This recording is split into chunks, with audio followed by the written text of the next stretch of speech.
Hello, fellow aviators. The Ref Simmer here. Welcome to this Friday night flight. We're here in Denver, Colorado, and you can see the weather has gone downhill here in Denver. It's a little chilly out,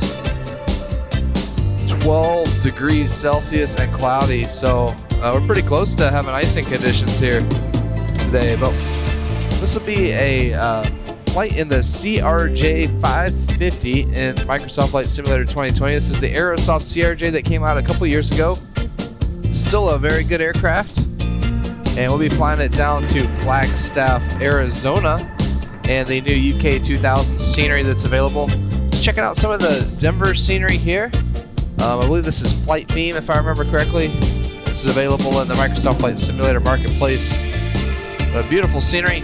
Greenlight Auto Brokers, big up to you as well. Greenlight, everything is going well with me. Hope everything's going well with you. I'm really excited to be here tonight, able to stream this flight. Looks like there is a massive mainline United aircraft in our ramp that is stuck going in circles. So hopefully they're able to get out of the way before we go. Here's our beautiful aircraft. So without further ado, let's hop on board and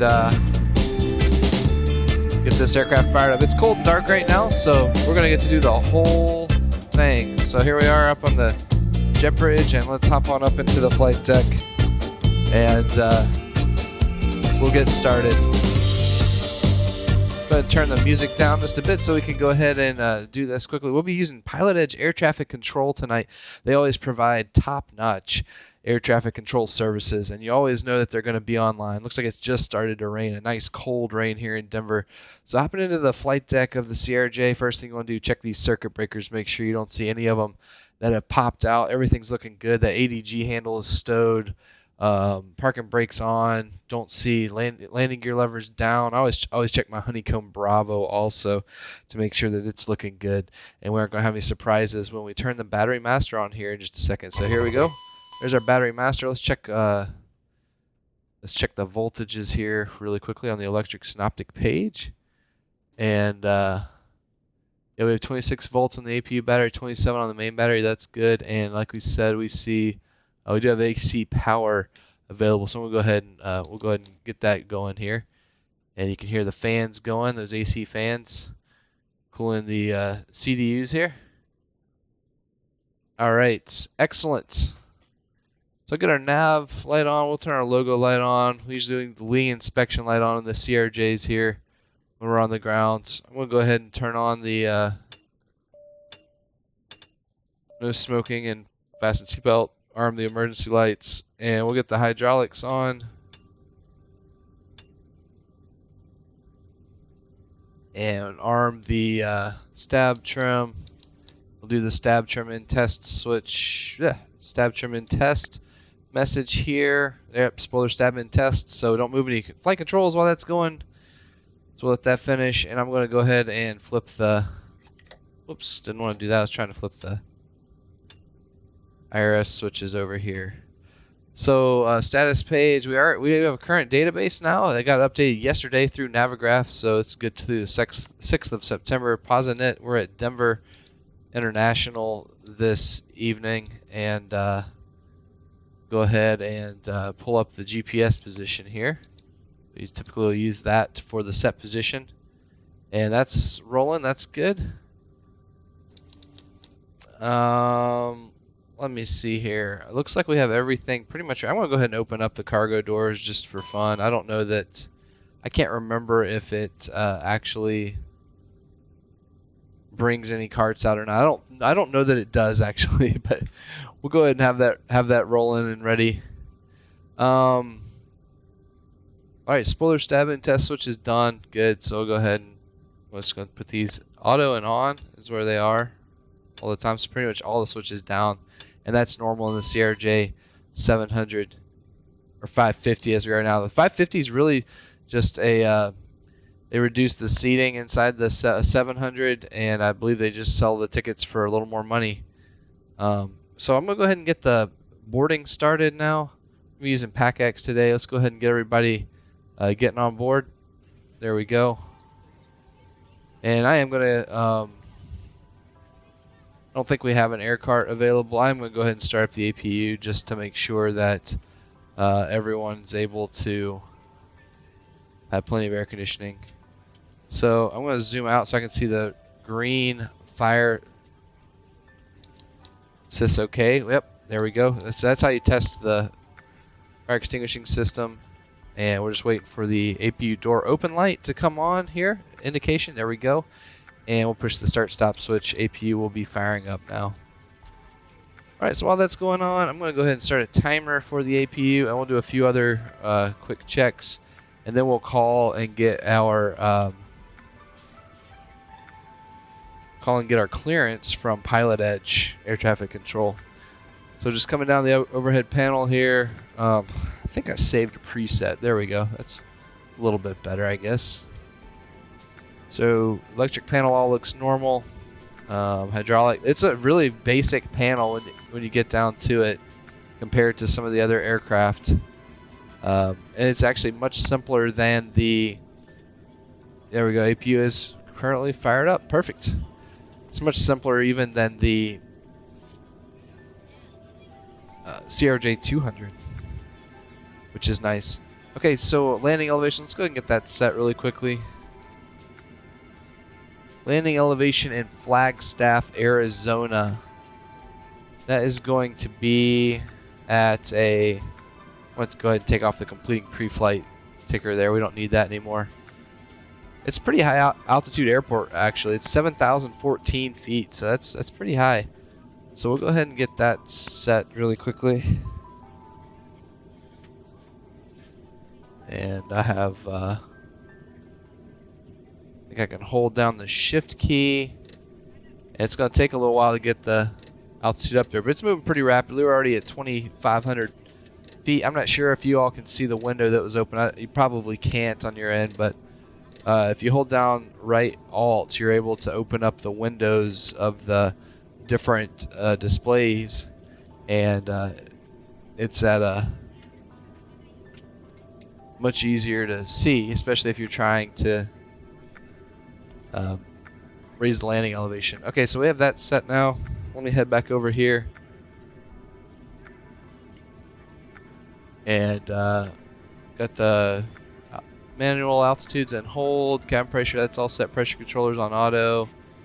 Air conditioning packs, I'm going to go ahead and turn on the recirc fan, get the aft cargo air on, and APU's been running long enough now, we can go ahead and flip the packs on, get some good air for the everyone in the back. And I am going to go ahead and, whoops, turn on the windshield heat and the probes here on the ground, which is standard, and that's what you do with the CRJ typically. I know a lot of other aircraft you do not do that, but you do with the CRJ. That's all looking good. And down here, go ahead and test our oxygen mask. That's good. Do some checks area star protection pushers on. Get that out of the way. We're still waiting on everything to align. We'll get the V speeds here in just a bit. We'll turn on radar and terrain. We definitely need the terrain. I don't believe radar is working yet in Microsoft Flight Simulator. There are a few storms in the area, but we're just going to have to deal with it because of just the way this works. Alright, I'll check that the push standard here. We'll get the ATIS. That's not working. Why is it not letting me push? There it goes. Let me push standard eventually. I had to use right click and left click. Let's check out the ATIS really quickly. I'm kind of curious what the latest ATIS is on PilotEdge. So here I'll pull it up on your end on the screen so we can all look at it together. All right, here we go. So this is the PilotEdge ATIS. Right now it looks like X-ray is current. I'm going to be writing it down on my scratch pad here. So this is the latest and the greatest. Alright, so we're showing X-ray. It's a 253 Zulu. Winds are out of the east now at 8 knots. 2.5 miles. Visibility, light drizzle, mist, broken at 400, broken at 900. and overcast at 1300. Temperature is 11 now. Dew point is 10, and 3019 on the altimeters. And winds are variable 003 to 006. Or maybe that's the ceilings actually. Let's see here. Yep, that's the ceilings. Oh, here we go. This makes, yep. Surface visibility 3. Rain ended 31 past the hour. Drizzle began 37 past the hour. Ceilings variable between 300 and 600. So just above Cat 1 minimums. We can't go down to Cat 2 minimums in this aircraft. It is Cat 2 certified, which means that's basically 100 feet above ground level and a quarter mile of visibility. So their departing runway is 17 right and 25 and 8. I'm guessing we'll probably get 17 right. That would be nice, or 25, either one of those. It looks like runway 16 right, 34 left is closed. Okay, that's good to know.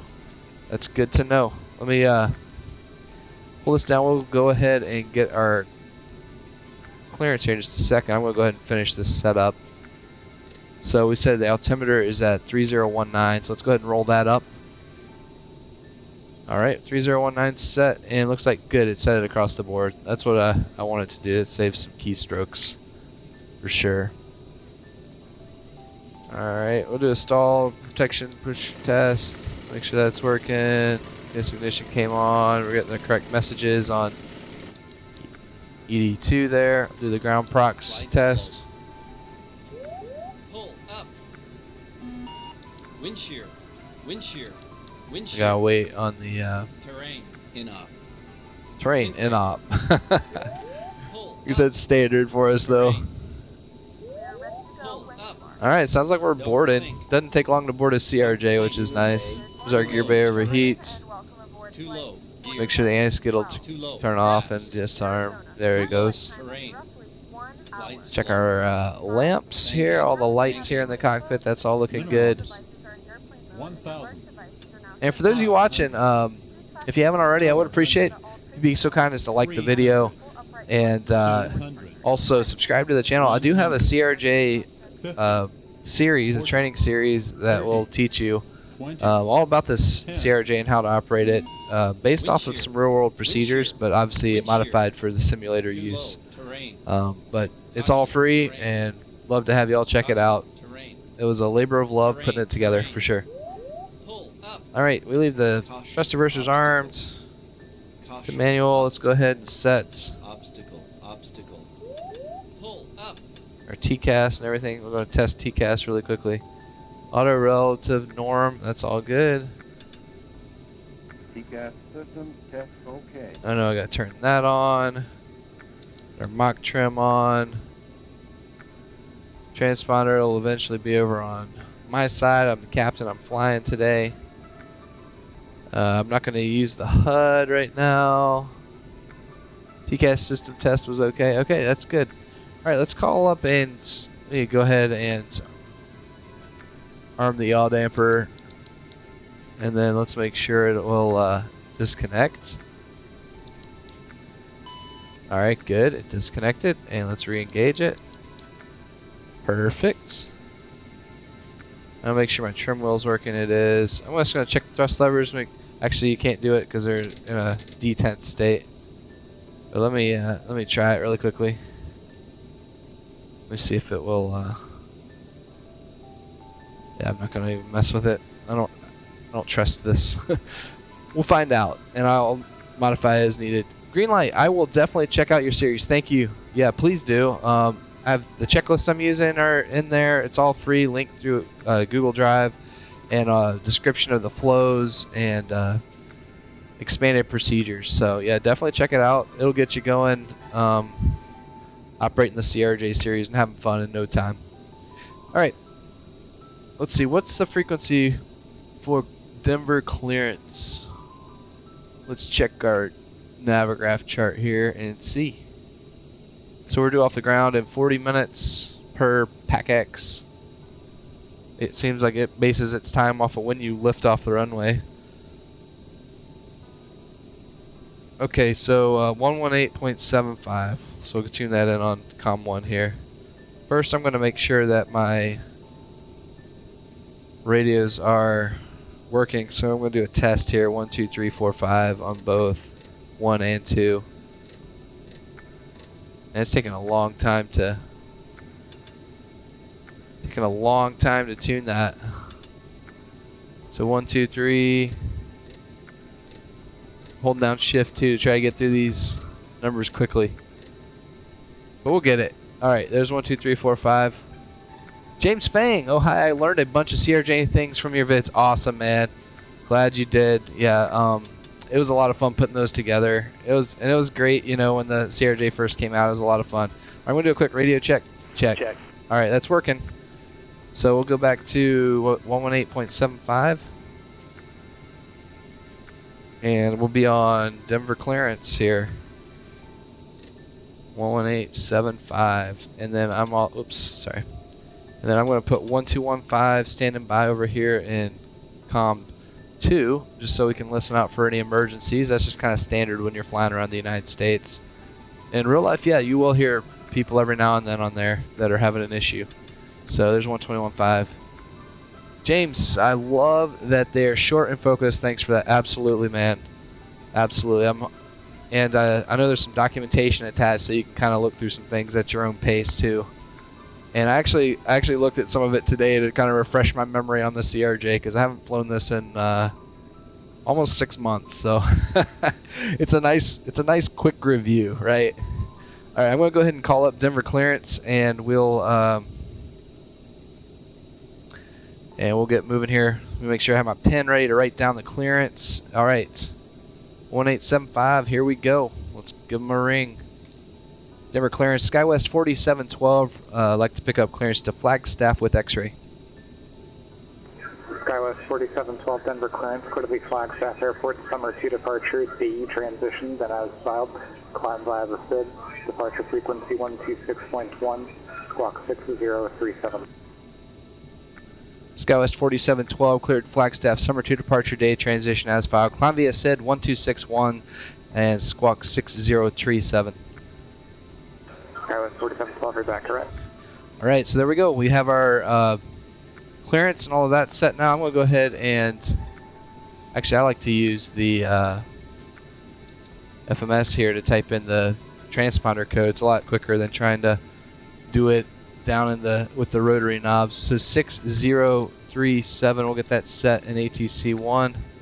That's set, and our top altitude we have on the summer 2 departure. Which, here's one thing with this model we're flying today, we do not have VNAV capability, so we have to watch our altitude on our own. And CRJ also does not have any auto throttles, so it requires you to manage that also. So I'm going to set 10,000, because we're going to be at or below 10,000 at pretty much any of the fixes we're going to. So we'll start with 10,000, which it's already set. Excellent. So I just need to roll this down 2 notches. There we go. And speed restriction accelerates 250 knots or greater upon reaching 10. Okay, perfect. So it's as filed, which is good because it makes it easy to program. James, yeah, your flight profile pages for the CRJ are on my kneeboard. Awesome. Glad to hear it, James. Glad that you can. I'm glad that it is nice to hear that someone's able to use them and enjoy them. So thanks for sharing that. It means a lot to me. Definitely does. Okay, let's go ahead and program the FMS really quickly. So like we said, database looks good. Pause on it. We already have that done. And we're going from Denver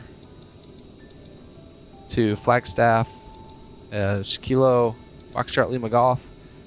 And we do have an alternate of Las Vegas. I think it's Harry Reid International now. It's not McCarran anymore. And what was our flight number? SkyWest, we're 4712. So go ahead and get that over here in the flight number column. Execute that for now. Departure, arrival. Let me ask clearance what runway we can expect. And Denver clearance, SkyWest 4712. Do you know what runway we can expect for departure?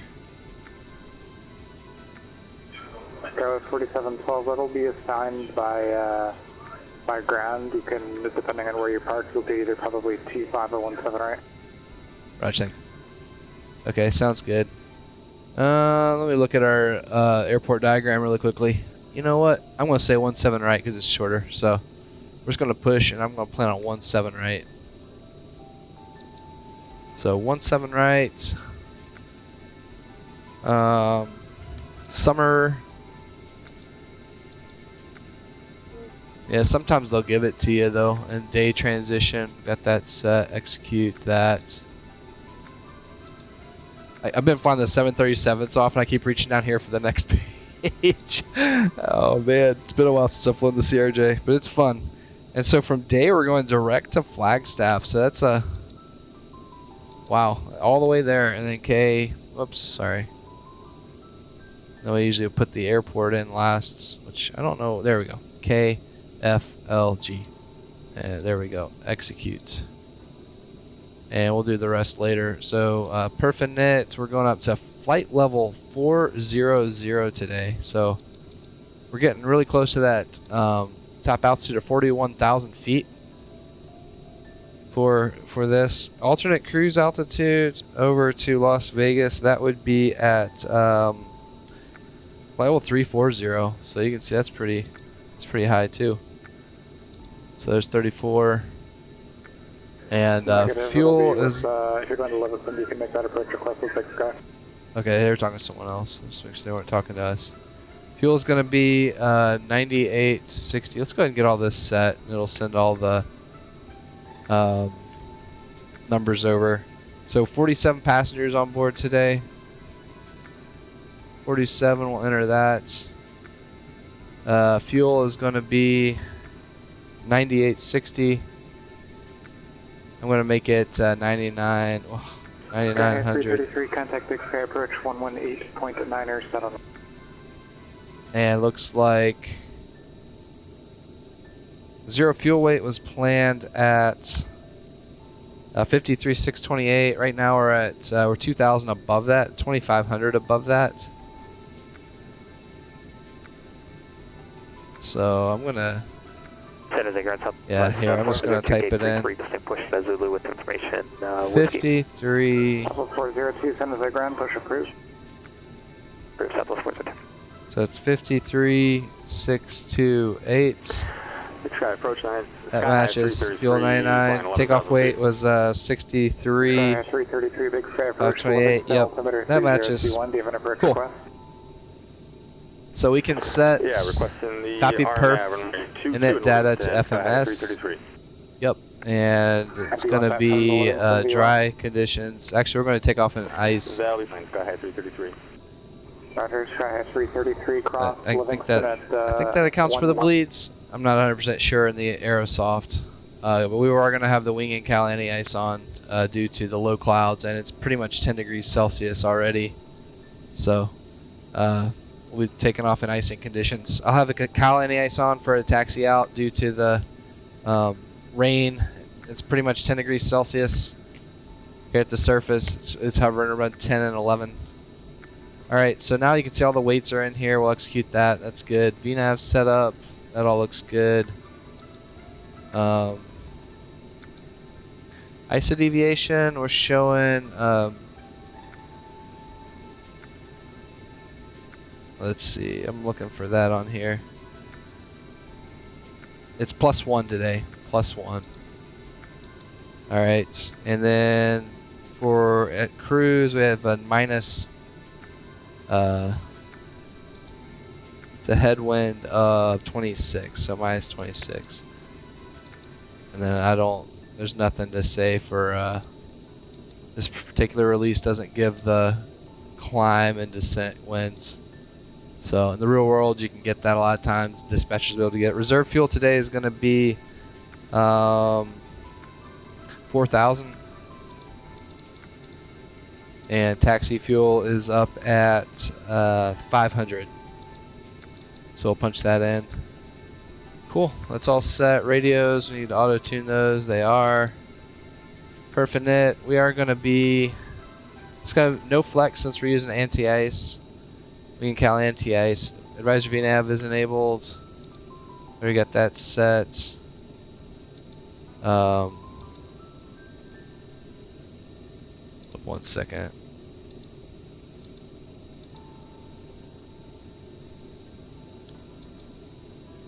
Fuel management is in predicated. Advisor VNav's enabled. An MFD menu. This is the other thing that's pretty important to get set up. Really, this is per preference, but I like to have this VNav enabled on the,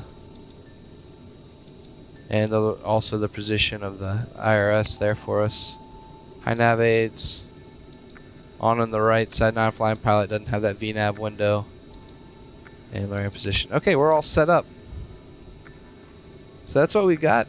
I don't know if y'all have any questions. Let's look outside the aircraft really quickly, see what's going on. I have a FedEx plane that's spinning around now. All sorts of craziness. Now there's an American. Wow, American Eagle. Big upgrade for them. Look at that. This is the Aerosoft Simple Traffic add-on. You can see it gets a little crazy sometimes. So I think that's because I don't have the right aircraft model. Obviously, an American Eagle would be flying. What is that? An A330? I don't know what that is. Obviously, it's kind of crazy. Let's go ahead and close up the door because it sounds like they're already in the back. We'll make sure the cargo bins are closed. Go ahead and disconnect the external AC. Get that off, and everything else is looking good. Perfect. Maintenance wise, everything's good. We're looking good everywhere here too. Alright, awesome. Hopefully the throttles are okay. I had to reinstall this whenever the last update came out a month or so ago. So let's run through quick departure briefing. We already went through the weights are good, the fuel's good. We have 7100 on board. Let me pull up the release for you all so you can see kind of what we're working with here. All right, here's the flight release. I'll make it a little smaller so that it'll let us still see some of the cockpit on the screen. Okay, so SkyWest 4712, CRJ-550, no minimum equipment list items. That's all good. Zero fuel weight's good. We're taking off on the 63,000 pound card. Plane gate fuel is 9860, and right now we have 9760 on board. So the min fuel is 9360. So I think we're still good there with that. We are going to start both engines due to it being a really short taxi. And min takeoff, yep, 9360. Weather conditions here, we already went through that. It's basically icing conditions on the ground, 10 degrees Celsius. We do have mist and rain, light drizzle. 3019 is the altimeter that's set across the board. And weather conditions here are forecast to be instrument meteorological conditions for the rest of the evening, really. So, but they're still legal for us to come back and land here if we need to. We don't have a takeoff alternate legally, but they did give us a Colorado Springs weather here, so we can always head down to Colorado Springs if we need to. Much better weather down just a few miles to the south. Flagstaff right now, winds are 270 at 3 knots, 10 miles clear, and temperatures at 19 C. Forecast is calling for showers in the vicinity when we get down there.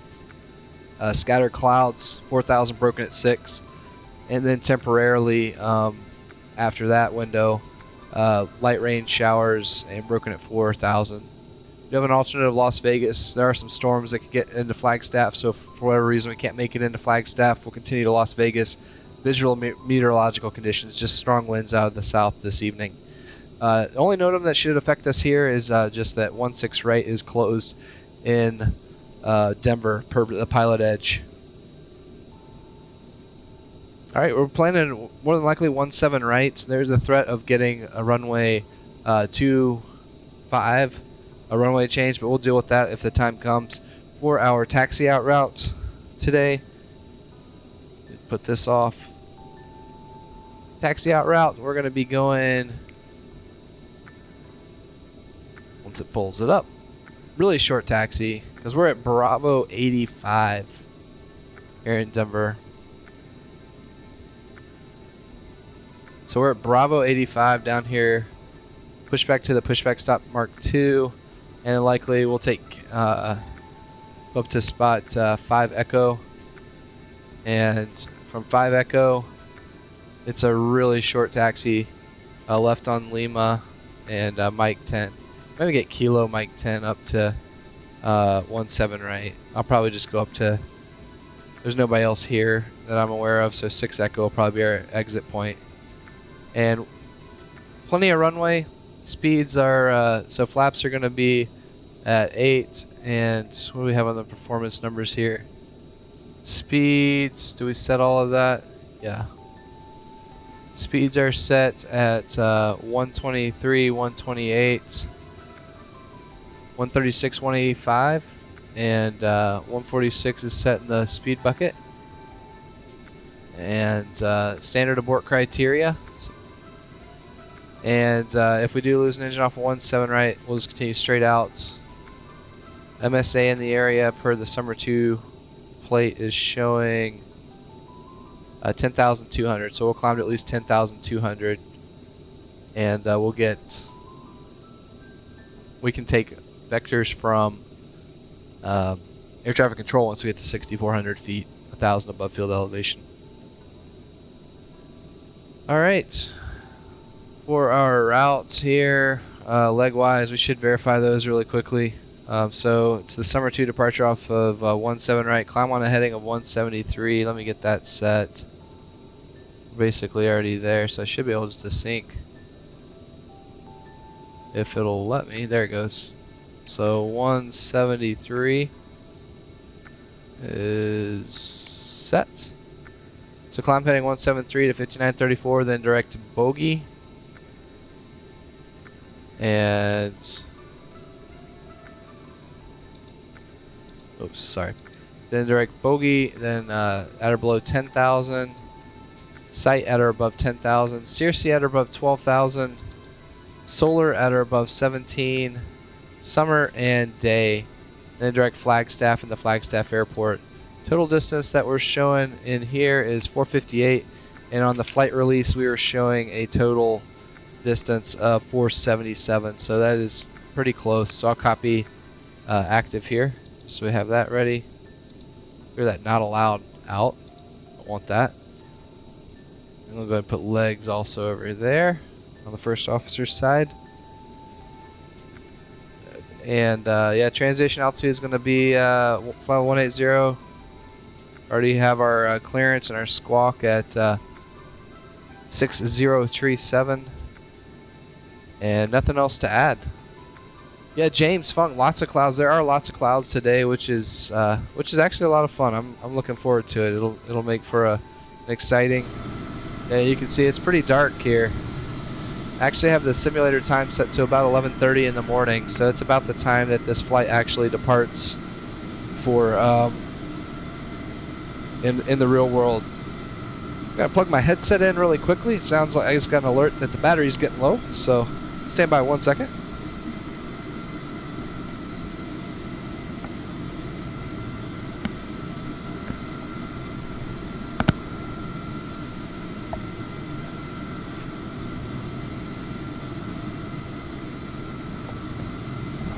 Whoa, alright, there we go. It's plugged in so it shouldn't die. That'd be extra exciting. Alright, let's get back in here. Alright, we're going to go ahead. I'm going to run through those checklists. James Fung's, you are familiar with these. These are the checklists that I put with the tutorial videos. So this is the first flight of the day. So we got to do some of the first flight checks here. But receiving check, we'll start with that. Documents checked, maintenance status checked, emergency equipment is checked, emergency lights, arm, standby instruments checked, gear pins are checked. First flight check. Side panels, checked sets. We did the only thing I didn't do some of these tests over here, like the radar altimeter test. Let's do that really quickly. So it goes up to 50, and then when you release it, it's good. And also the cockpit voice recorder test. Let's do that really quickly. So hold it for 5 seconds. We should get that green light. There it is. Perfect. All right. So side panels checked, set electrical panel checked, fire detection checked, left and right hydraulics shutoff valve panel checked, fuel panel checked, bleeder checked, APU panel checked, start panel checked, hydraulic checked, set. And we do need to check that really quickly. Those quantities all look good. ELT arm reset. Passenger oxygen is checked. We have 1840. That's plenty of oxygen. Cabin pressurization panel is checked. We set landing elevations all the way up at 7,100 feet. Air conditioning panel checked. Anti-ice checked. Standby compass checked. Glare shield checked. Left and right instrument panels checked. CVR checked. ICUS is checked. That's all normal stuff that should be up there. Upper pedestal checked. Thrust lever quadrant checked. Avionics checked. Stab and mock trim checked. Display and avionics fan normal. Compass IRS checked. Aileron and rotor trim checked. Source selectors normal. Lower pedestal checked. First flight check complete. Let's go ahead and do the before start check. Exterior inspection complete. Pressurization set. Anti-ice set. Hydraulic set. Passenger signs on. Altimeters 3019 cross checked. IRS, nav, anti-skid armed. Thrust reversers armed. Parking brake on. Yaw damper engaged. Oxygen checked 100%. Departure briefing complete. Before start check complete. And let's go ahead and do the engine start check. So it's ready to get rolling here. Check the gravity crossflow. Yep, that green advisory came on. I'll let it go. Back. And transponder over to captain's side. Alright. We're right on track to leave on time, so this is good. Alright, engine start check. FMS ACARS set. Fuel quantity was standby. It was 90, 860 planned, and 9720 on board. Beacon on, nose wheel steering off. Fuel pumps on, doors. Check that really quickly. Doors are closed. Transponder on, flight deck door is locked. Good. And start check complete. I'm going to use better pushback to get us pushed back. I am going to set our ground frequency though. Say 127. Actually, it's going to be 12185 for the east. Let's go ahead and get that set really quickly. 121.85. Just takes a lot of roll under this knob here. There we go. 12185. We'll go ahead and set that over. Tower for 17 right is going to be 1333. So get that set too. 133.3. It's going to be really important to go ahead and have these set ahead of time with the... Actually, you know, I can type these in on the FMS too. That's the one nice thing about the CRJ. So I might do that. Okay, let's get better pushback. Oh, I didn't want to do GSX. Or maybe I did. I don't know if it works with this. We'll try it. Bravo... Or Bravo 80... Bravo 85. Let's see if GSX works here. This will be interesting. I think they show Bravo 85, so... Okay, never mind. We're not going to worry about that. We're going to use the FS2 Command Cruise Center. Pushback Express. I'm launching it. So I'm going to have radio silence when it loads so that it'll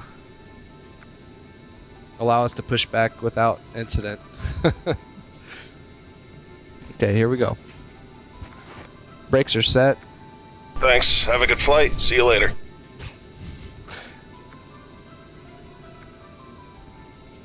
Alright, let's try this again. I don't know if it's going to work today.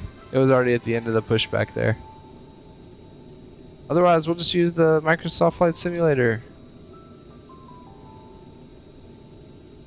Alright, I'm going to take the chocks out. There we go.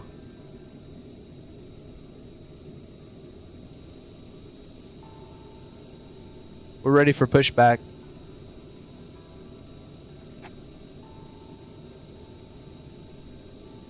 Okay, I'm not going to worry about this. We're just going to close it.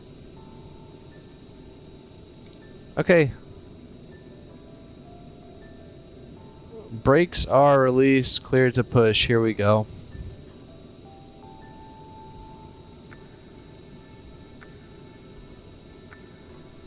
James Fung, you've had some interesting physics. In the CRJ, Oh, happen on pushback plugins? Yes. Okay, here comes a tug. Alright, good. That's a really large tug for a CRJ. Look at this thing. It's gonna eat the entire front end here. That's cool. Alright, well here we go. Alright, excellent. I think I'm just gonna have to make sure I stop it in time before we hit this like trailer back behind us. Let's go ahead and get started on the engine starts really quickly. So starting we'll start 1 first in the CRJ. There we go.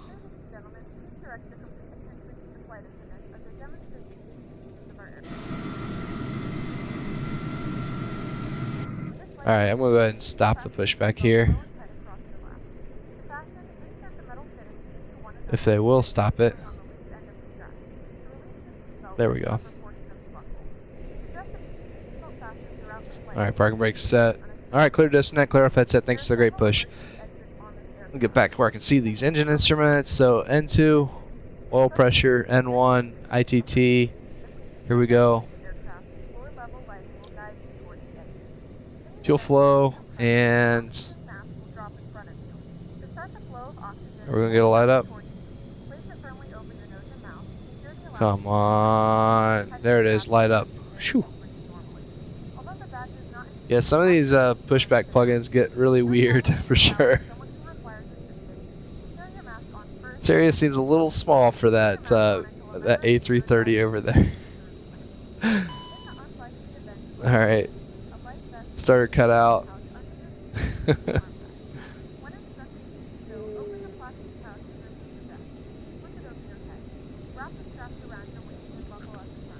Alright, and we'll go ahead and start 2 since it's a really short taxi. Another nice thing about the CRJ-700, the 550, you don't have to do any bleed adjustments when you're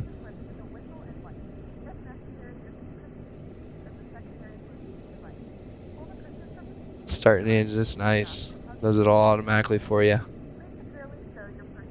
CRJ-200 you definitely do.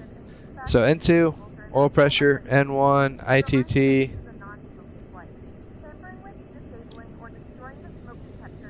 It's our fuel flow, and we'll get our light up here.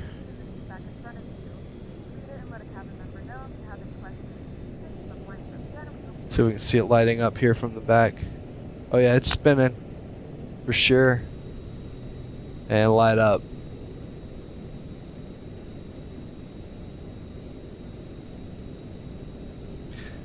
Alright, should we get our starter cut out here in just a few more sets there?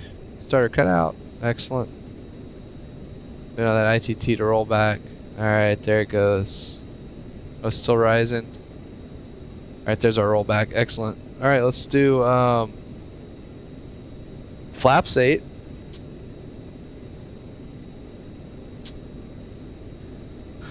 Watch your knees. So I'm going to check the flight controls right now. And after start, turn off the, I think there's a way to turn this off. Yeah, power off. There we go. And after start, check please. Turn off the APU, we don't need that. We are going to turn on the Cal anti-ice right now.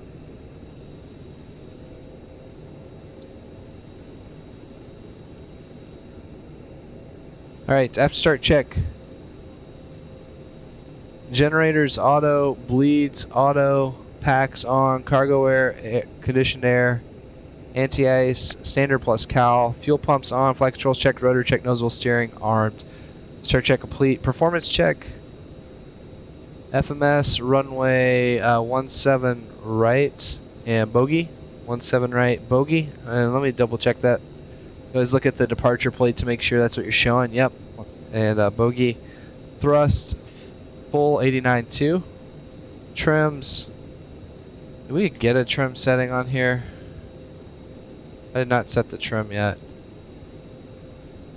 5.9. So yeah, let's set that really quickly. So I do these checklists. Alright, trims. It's fast moving. Trims is 5.9 centered, flaps 8 planned, and 8 indicating, and speeds are set at 123, 128, 136, 185, 146 in the bucket. Performance check complete. We're clear on the right, clear on the left. Here we go. Finally getting underway in Denver. And my scratch pad just fell. Let me get that set. Alright, excellent. Alright, let's roll.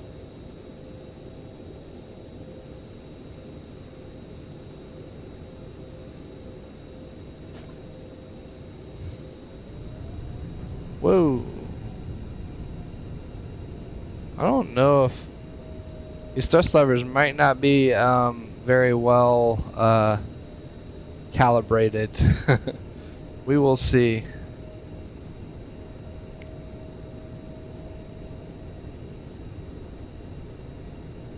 Looks like I have a little bit of traffic making their way out there.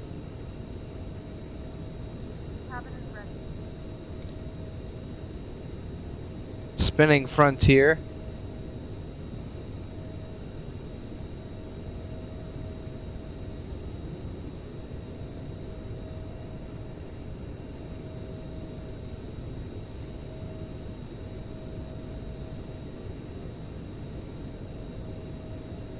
I do believe Kilo is still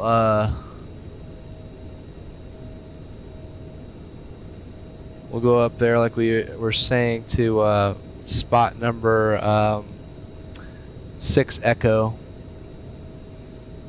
So we can take Kilo up to 6 Echo. And we'll go ahead and turn on the taxi light now, or the nose landing light.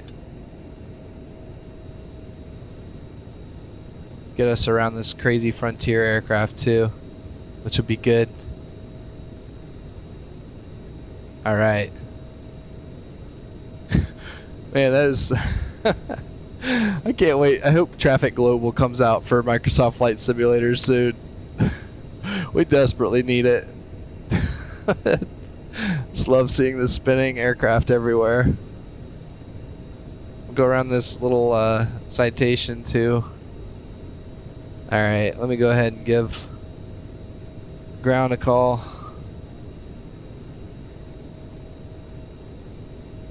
Denver ground, United 4712 approaching spot 6 Echo with X-ray.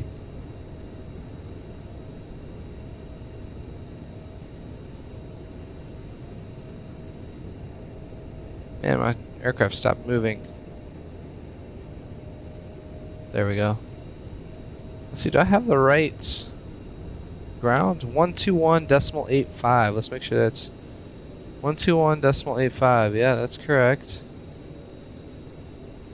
Well, let me make sure I'm still connected to PilotEdge. Nope, it disconnected me. Hold up. The pilot client stopped running, so that would be stand by 1 second. I gotta restart the pilot client. Thought it sounded awfully quiet. Alright. Reconnect us. Yeah, on this frequency, or on the ground on 122. Alright, we're back. Frequency change should either be approved. There we go.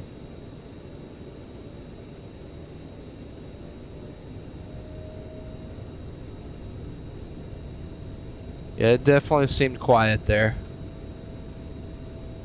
Denver ground, United, I'm sorry, Sky West 4712 6 Echo with X-ray. Sky 4712 Denver ground, 17 right taxi via Mike 10. 17 right taxi via Mike 10, Sky West 4712.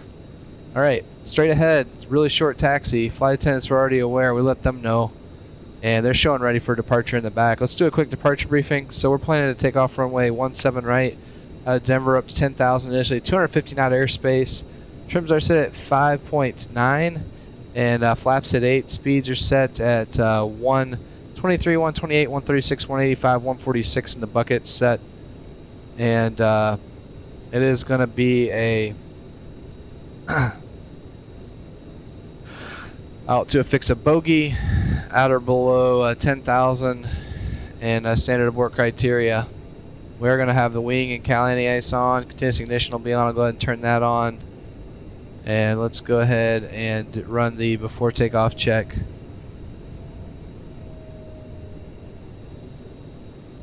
Alright, let's, man, this thing tried to boost out of here. Go ahead and switch this over to tower, which is 1333. Let me get these frequencies set. We'll do the before takeoff check here. Departure was 126.1.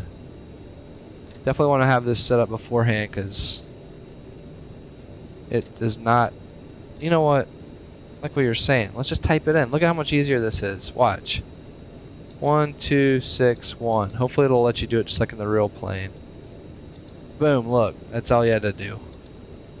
Look at me forgetting the tricks of the trade in the CRJ. It's been so long since I've flown the thing. All right. Before takeoff check, takeoff briefing complete. Crossflow auto override manual. I'm gonna go ahead and box everything here. Nav instruments checked. Fuel quantity is 9360 min fuel, 9525s on board, balanced. ICAS check clear. Brake temperature checked. Cabin ready.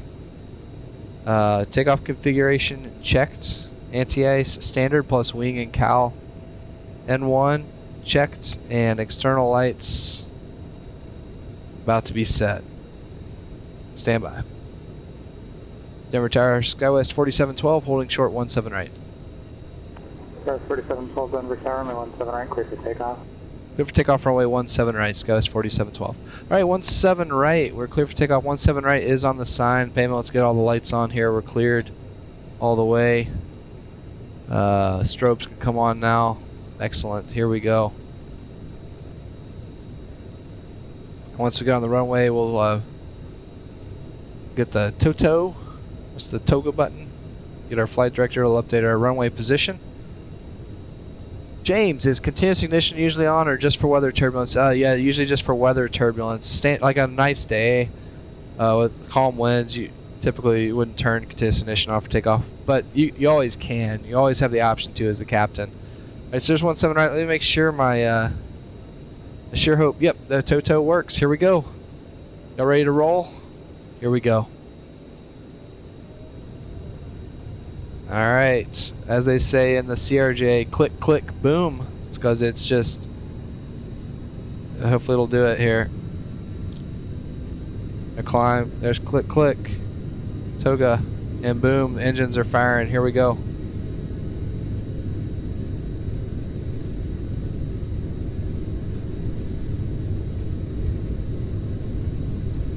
Hey, knots, check.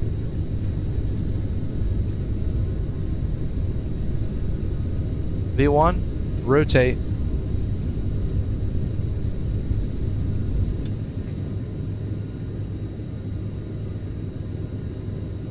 Positive rate, gear up.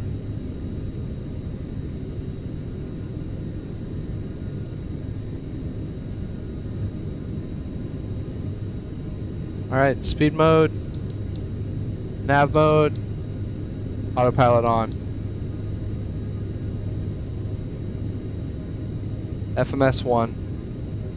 There's our acceleration altitude. 4712, contact departure. Skywest 4712, good day.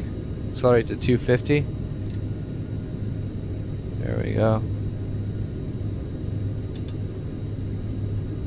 Departure, Skywest 4712, 7000, climbing via the Summer 2.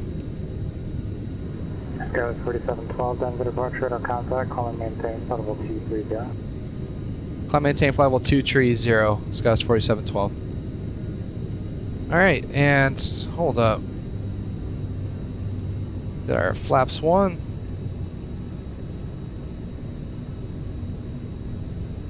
Flaps up. Actually bumped my thrust levers there.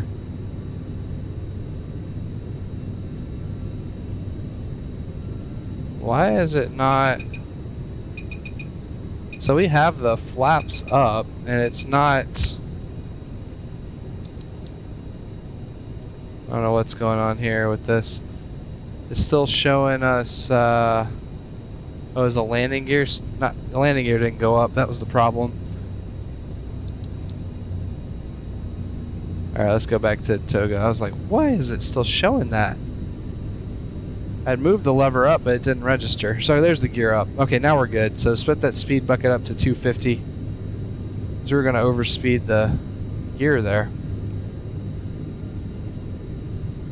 Yeah, gear key press didn't take. Yeah, that's tricky, man. Because you know you move the gear lever up, you're thinking it would come up. I saw that red tape, and I'm like, uh oh.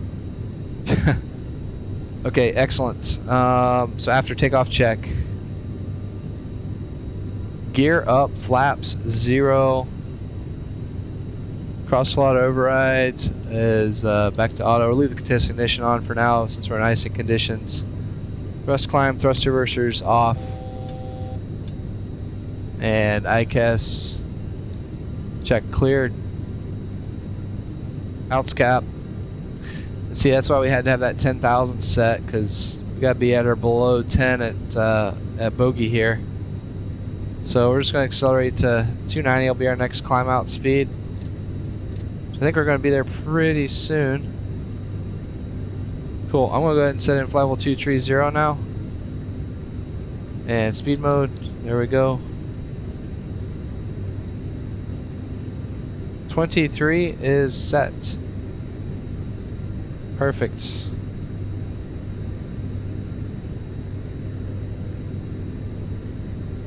And you can see it's definitely we're at a tad at plus 19 C now though, so we're technically not in icing conditions. So I'll go ahead and turn off the wing and cowl. So there's a temperature inversion is what that's saying, which means the air got warmer as we climbed, which is pretty crazy. I'll turn off the continuous ignition now too. So it was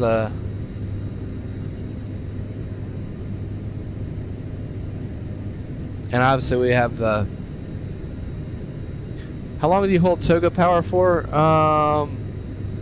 Basically until you say after takeoff. So in the after takeoff flow, you set climb thrust. You go to the climb detent on the thrust levers in the CRJ-550, 700, 900, 1000. The whole family Aerosoft put together. But it looks beautiful out here. We're through 10,000 feet now. I'll go ahead and give the flight attendants the bells. And we can, whoops, we definitely want to keep the...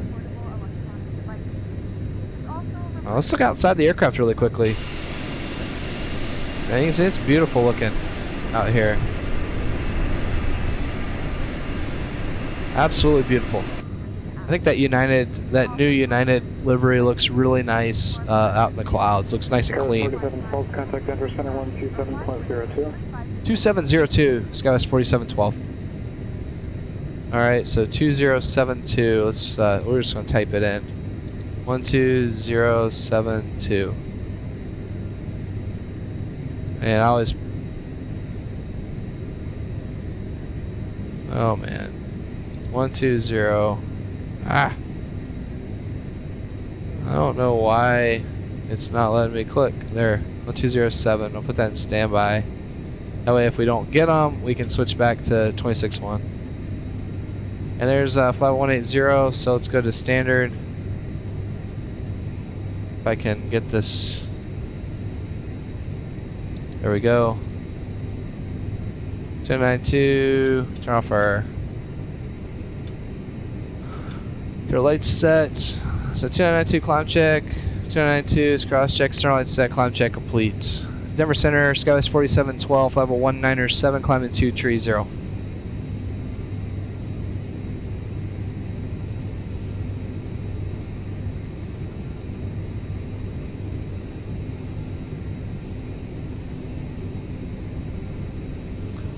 And this might not be the right frequency. Let's hold up.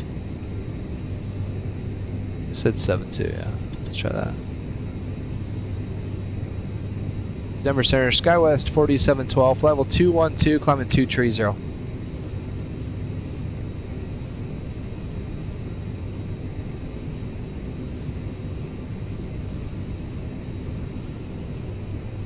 Alright, I'm gonna have to go back to 26-1 or 22 for 23 now.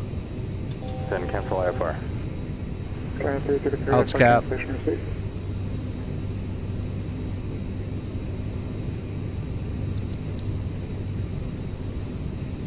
And departure. Do you have that frequency one more time for Skywest 4712? Skywest 4712 127.02. Thanks.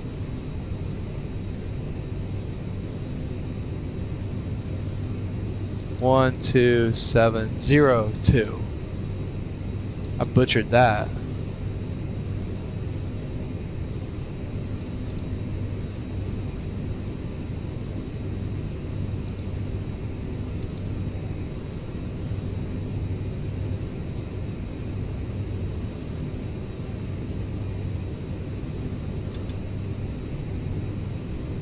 Alright, I gotta bring the thrust back or we'll overspeed.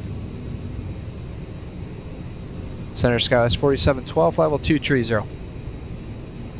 Skywest 4712 under center, climb and maintain flight level 400. Climb maintain flight level 400, Skywest 4712. Alright, so 400 is set. Let's go ahead and speed mode, we're gonna climb at 290.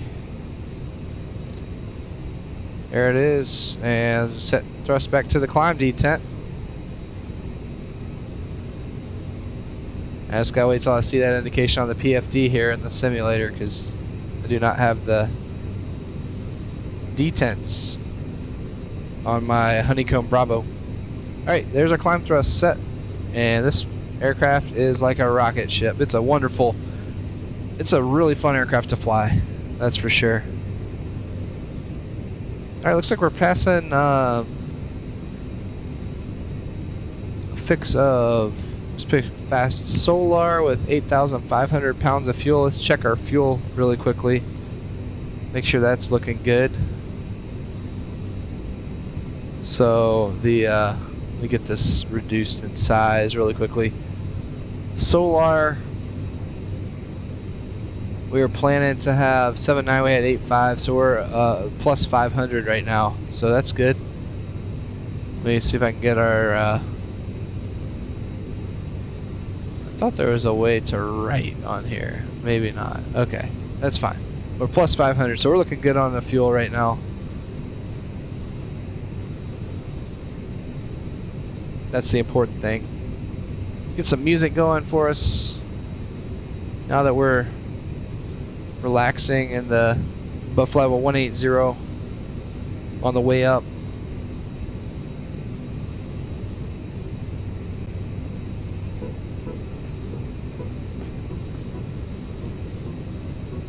Yeah, beautiful views up ahead. I wonder if we could get a view of Pikes Peak. Let's see. So we're looking at off the nose here. A lot of mountains out there, but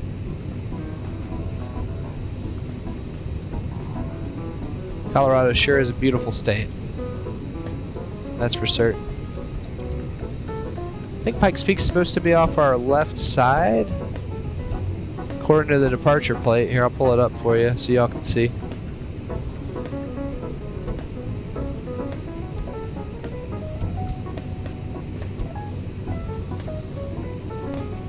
On the Summer 2, yeah, 14,112, that's Pikes Peak.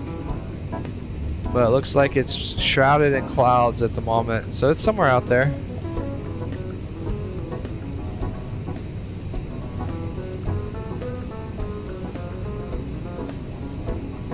So yeah, I don't see it, but oh well.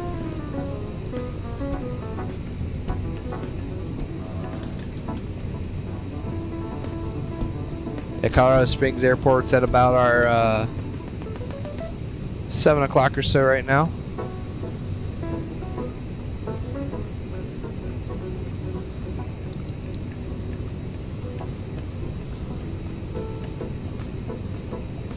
An aircraft. I thought I saw an aircraft right off our nose up above. There it is. about 1130 high. I don't think it's showing up on the TCAS here though.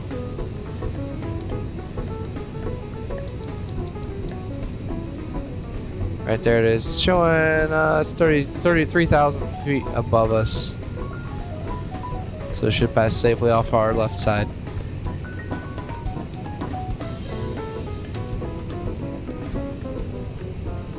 Well, this is a fun aircraft to fly. I will say that. I'm still enjoying it. Like I said, it's been a long time since I think the last time I flew the Aerosoft CRJ was for the Worlds. There was like a 80 days around the world tour that Aerosoft had put together, and I was flying the CRJ in that, and had a lot of fun doing it.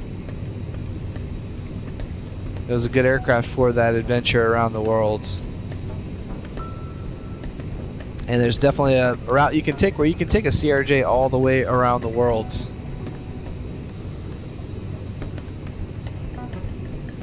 Yeah, we can really see the mountains out there off of our right side now. Yeah, James, you like the look of the CRJ, very sweet, very sleek. I agree with you. It is a cool looking aircraft. You look at this, the profile from the outside here. It's a sharp looking aircraft for sure. I also really like it. Really cool airplane.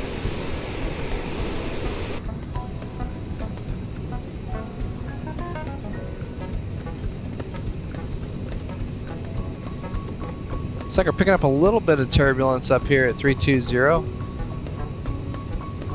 And on the Aviation Weather Center, I didn't pull that up to show you all yet. 402, contact Seattle Center 135.15. 3575, Southwest 402, good day. But there have been a few turbulence reports in the area. Mostly, it's a little farther south, 380, there's a 737 that reported continuous light turbulence. But obviously we're going to be up above that at flight level 400 today. So I want to transition us over. We're at Mach 7.9 climb. I want to keep us climbing at Mach 7.4. So we can go ahead and get on up to flight level 400.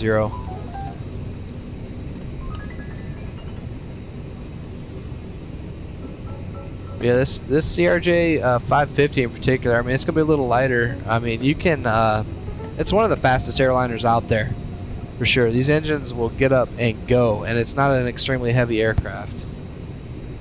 So, could you give us that frequency again? Definitely a lot of fun to fly. 2550, Southwest 402. We'll bring the yoke back up. Seattle Center, good evening, Southwest 402. Alright, coming up on summer now. Our fuel's at 8,000.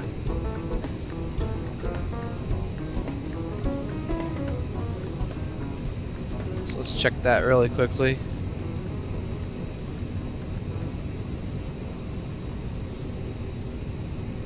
So summer, we have 8,000. We were projected to have 75. So we're about 500 pounds ahead, which we will take that for sure. Here's what I was talking about with the weather. So you can see there's definitely a convective sigma in our air, the area that we're kind of flying through here.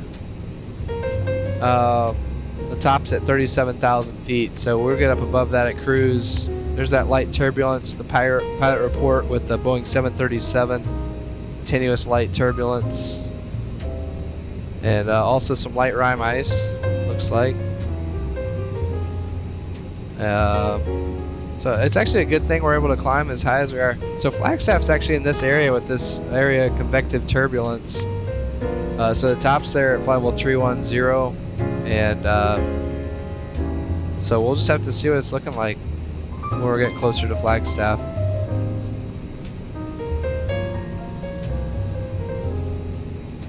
And there we are on the PilotEdge tracker radar. Let's see what the latest. See something amber. Looks like our cabin altitude's having issues. Cabin altitude 8,800 feet.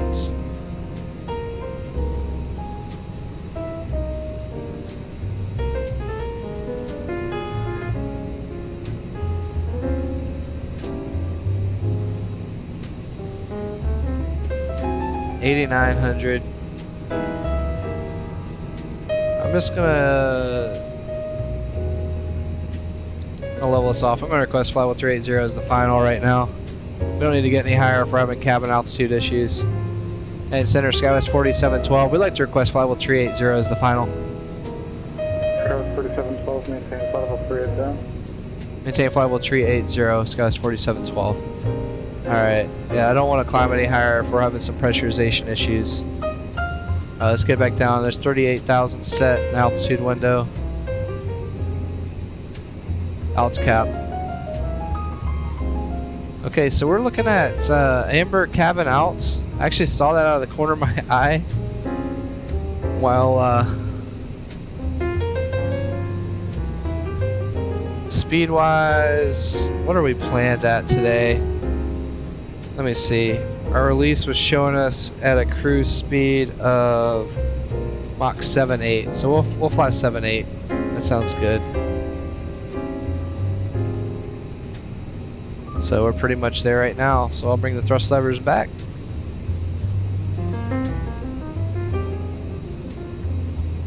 And as long as the turbulence, so now with flight level 380, we are in that area where we could have light turbulence potentially. So there's day 7,800 feet. Cabin altitude's still climbing.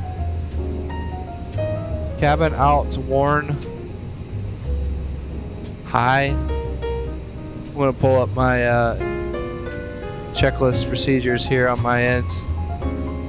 I'm not really sure what's going on with the cabin altitude. We have the packs on. Bleeds are on both engine. Auto. Bleed air is normal. Main count anti-ice are off. I mean, everything's looking normal switch-wise, so.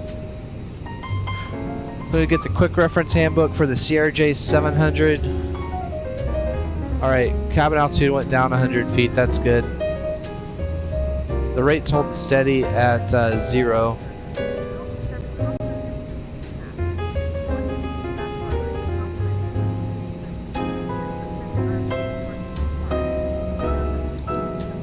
I'm going to leave the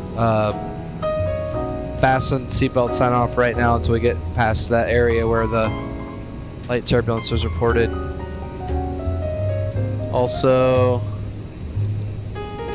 flight level 380 is now our cruise altitude in the FMS, so I'll execute that. Alright, just keep the computer on track with what we're doing here. And we're direct to Flagstaff.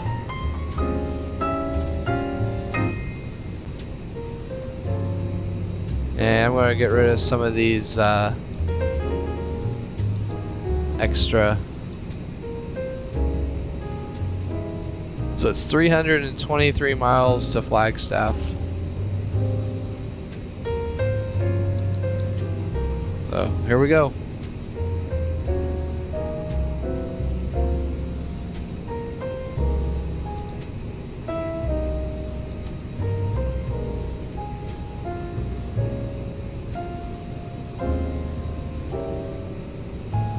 This looks like we'll have parts of New Mexico off our left wing here. So there's the Sangre de Cristo Mountains out there, and down toward Santa Fe maybe. Cabin altitude's now at 80, still staying at 8,900 feet. It could be a CRJ-ism with Aerosoft, but just to make sure, I am going to look up in the QRH here.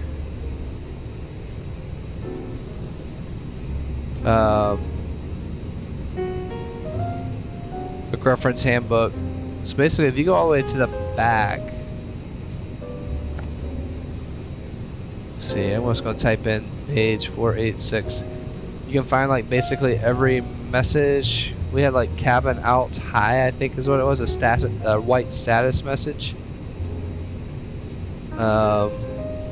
Whoops, hold up. It just took me away from, I was right there.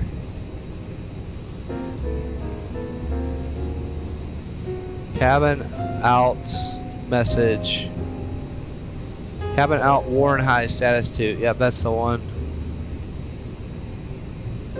So cabin out worn high, takeoff or landing at high altitude greater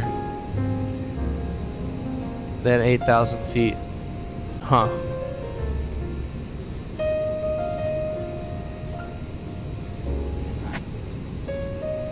I guess it's just, it's keeping us about, you know, 1,900 feet, 1,800 feet above where we're landing at 7,100 feet. But I never saw it do that in the real CRJ. Never saw the cabin altitude get to the amber band, but I also never flew to Flagstaff. But I think that's probably just a some sort of a little bug. But we definitely don't want to get any higher than 38,000 feet. So we'll just leave that alone for now.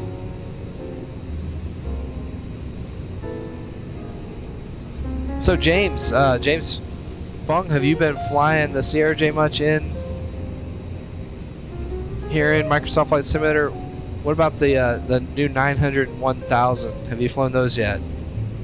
I actually have not flown them. I have purchased them, but I still need to fly them. So I'm wondering if you notice any difference between the 550, 700 and the 900 and 1000 in the Microsoft Flight Simulator.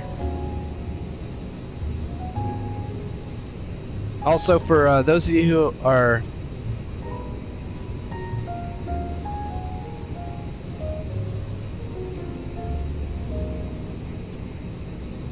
maybe new to the channel, if you wouldn't mind, go ahead and like the video, subscribe to the channel. I'd love to have you on board on future flights for sure.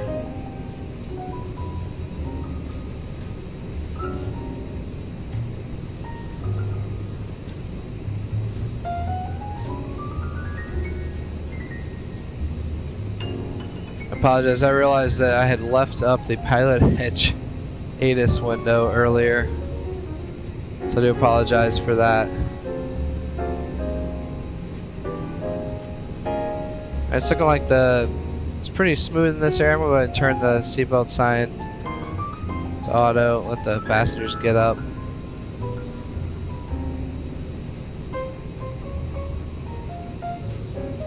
Use the bathroom.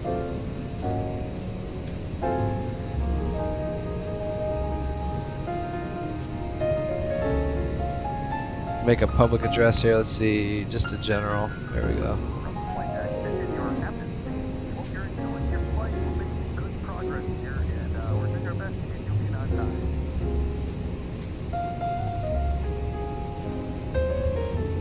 Yeah, it's tough to beat the scenery here in Microsoft Flight Simulator 2020. That is for sure. Really nice looking simulator.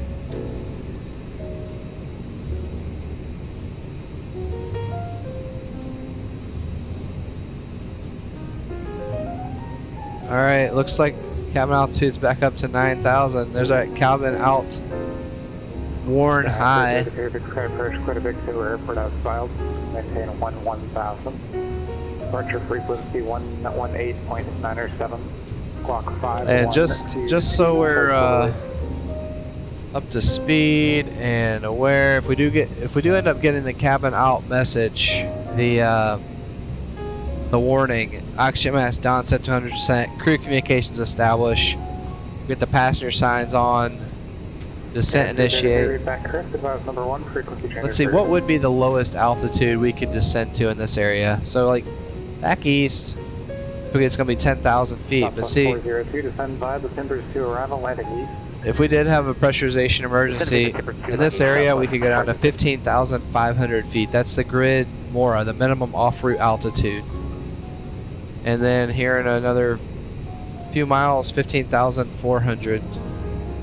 So really, that's what we got to keep in mind. So 15,500 is what we'll be able to descend down to if we have a problem. We can't go to 10,000 feet in this area due to the mountainous terrain. So you always got to keep that in mind when you're flying out west for sure. It's a threat and something to keep in mind. We'll start working on this MDA window. We're gonna have to get it pretty high for Flagstaff.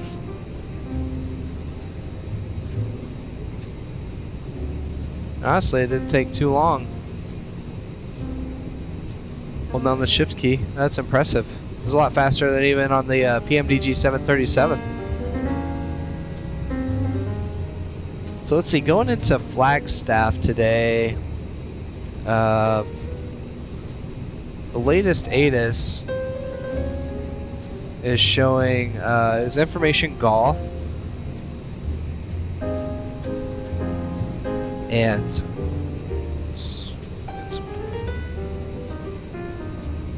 it was maybe about 30 minutes ago.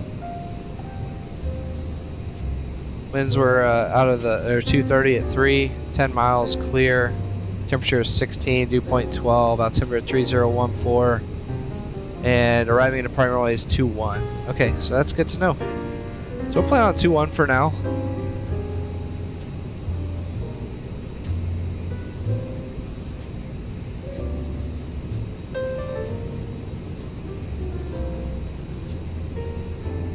I'll go ahead and get the landing data all set up here. I'll wait till we're a little bit closer, but it'll be runway 21.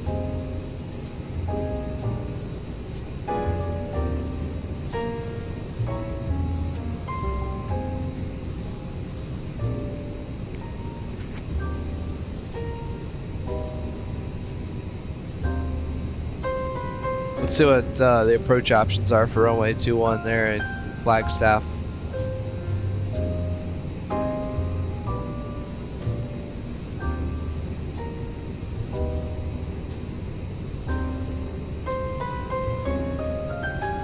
Looks like there's an ILS to 21, so that'll be nice. That's what we'll plan on doing then.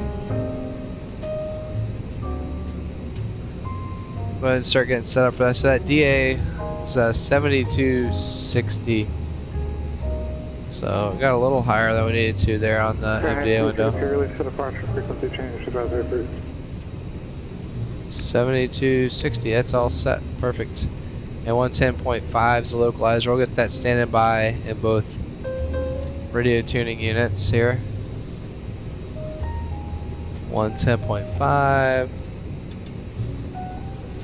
and 110.5. Perfect.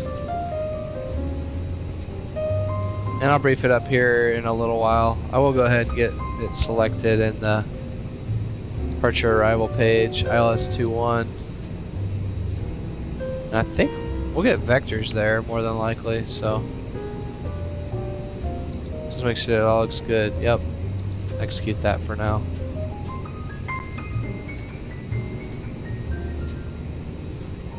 So 30 miles out from Flagstaff, we want to be 10,000 feet above the airport elevation, which was 7,000. So it's we want to be 30 out. We want to be at 17,000 feet. So I'm going to go ahead and just put a ring in here. Flagstaff and 30 out. So that's set. So if we're going to be going from 38 to 17, that's 21,000 feet we have to lose. You multiply 21, which is the thousands of feet, by 3, that's 63. Plus 30, that's 93 miles out. Add another 5 to slow down, and that's going to be 98 miles. So we'll put 98 miles from Flagstaff as the other fix here. That's what we need to begin our descent. And so we have those rings here on our MFD, so once we get to that ring, we'll know, hey, it's time to start descending.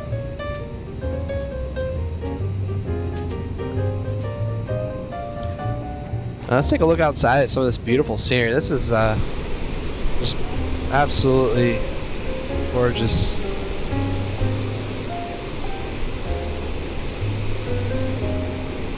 This will be a nice flight to take in real life.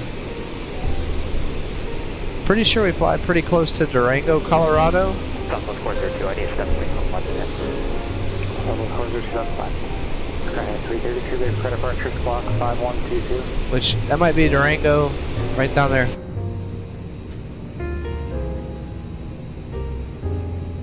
I think that might have been for us. Yep, that's Durango down below us. Skyhead 333, radar contact, 4 miles east of the Livingston Villa. Get some water really quickly.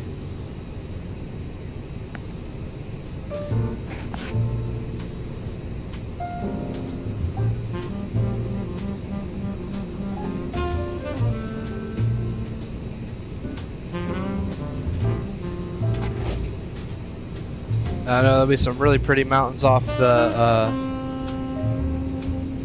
right side of the aircraft right now if we're flying over Durango. Telluride's up that way.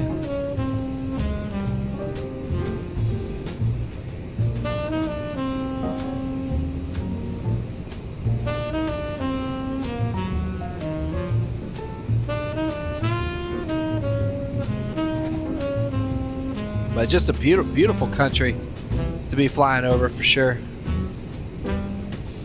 Let's check it out with a little bit more of the wing in the view too. Oh, that's cool.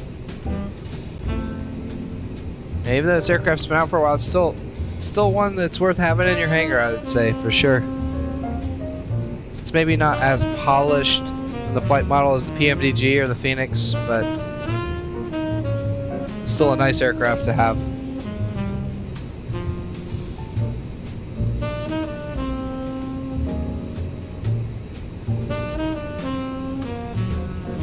And looks like I need to pull the thrust levers back just a little bit. That's crazy. You gotta get used to adjusting the thrust again after flying the 737 for a while with the auto throttles and the Airbus. Let's look at that cabin out, worn high at 9,000.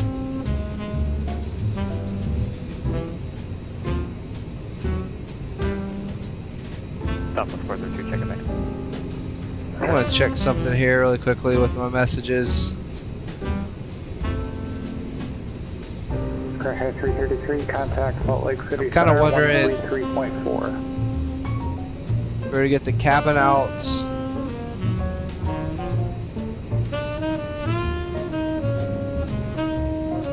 Message, Amber, let's see here. Abnormal 2-17. Salt Lake Center, Skyhead 333, climbing through 10,000 for 11,000. Really, I mean, if we were to get the cabin out message, which I don't think we ever got it, we're getting close to getting it. It was saying we just need to make sure that bleed valves are in auto, which they are. Left and right packs confirm on. Yep, they are. Emergency depression confirm off, which it is. Let's see what else. Man out and hold, which it is. And pressurization control manual, then reset. Oh, so if we get that caution message with it, I'm not going to touch anything right now. I don't want to make anything worse than it already is, but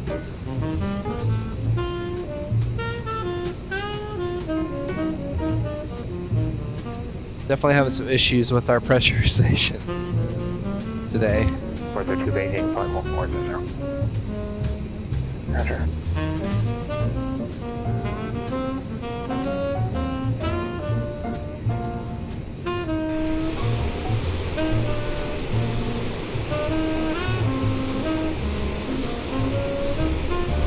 That's a beautiful scene out there.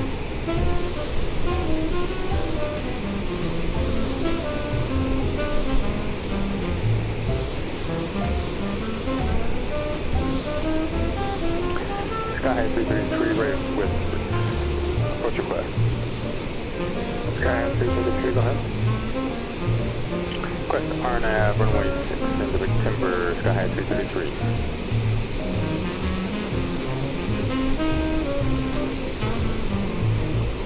Skyhigh 333, cross up key at 10, correction at 1000, clear on runway 6 approach, report inbound. Cross Well, up key 1000, cleared on nav 6 approach, report inbound, Skyhigh 333.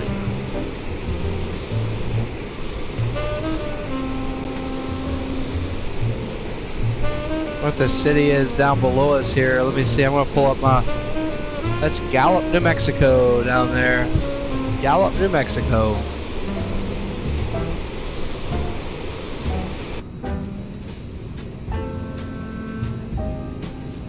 And SAT is at -52, so no anti-ice is required as we fly through these really high level clouds up here.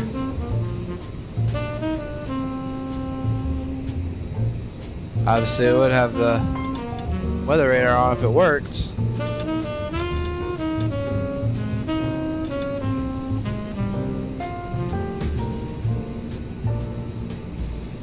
Checking out some of what's going on up here, but it doesn't do anything.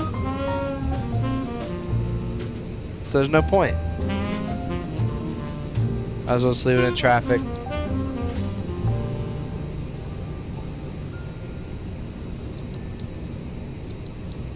Terrain mode.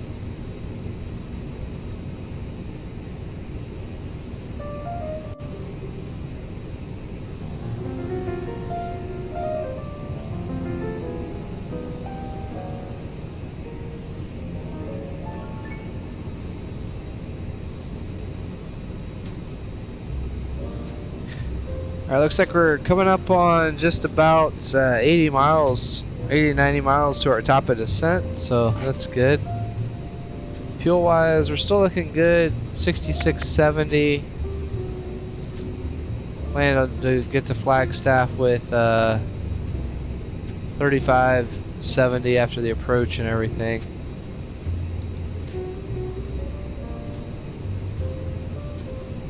Which I think it'll actually end up being less than that. I'll have more than that, I believe. So we were planning to get to Flagstaff with 50, 57, so.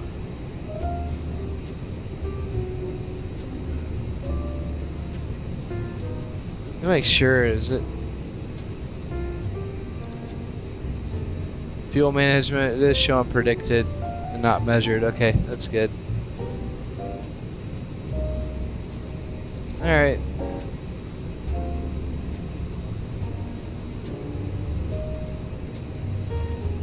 Try to make sure I keep an eye on this cabin altitude. Hey, at least we didn't get so high that the masks dropped in the back and then this airplane would be grounded in Flagstaff. Southwest 402, contact Seattle Center 121.4. Over to 21.4, Southwest 402, good day.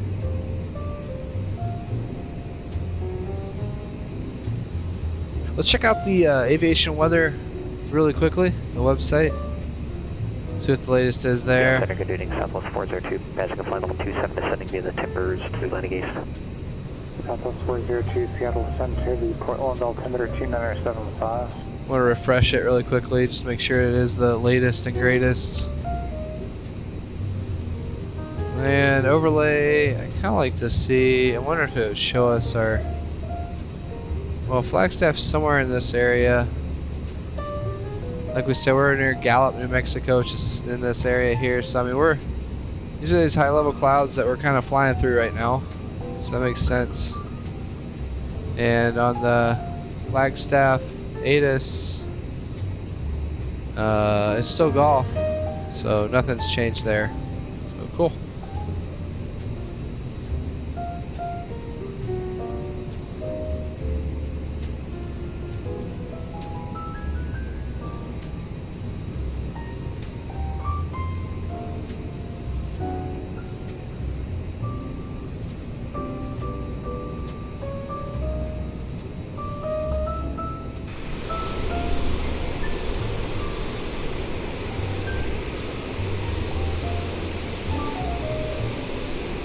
We got some contrails coming off the back.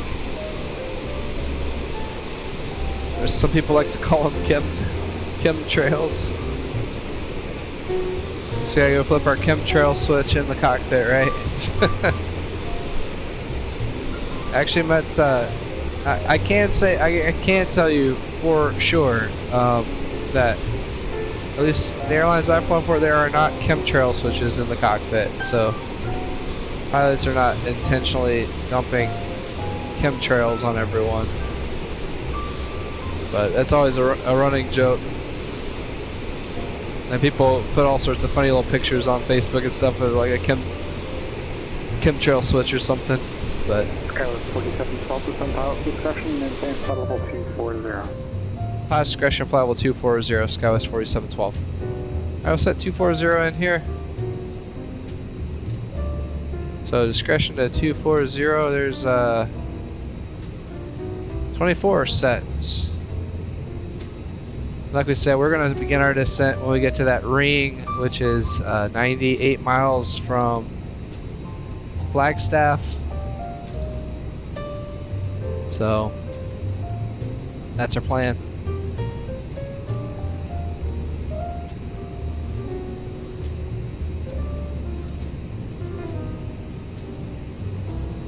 Certainly do like the weather engine in Microsoft Flight Simulator 2.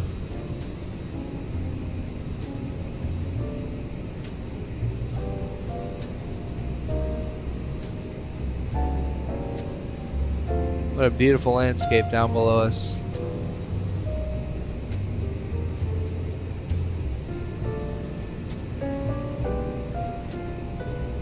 Looks like the Fly Live stopped working. I'm gonna restart that really quickly.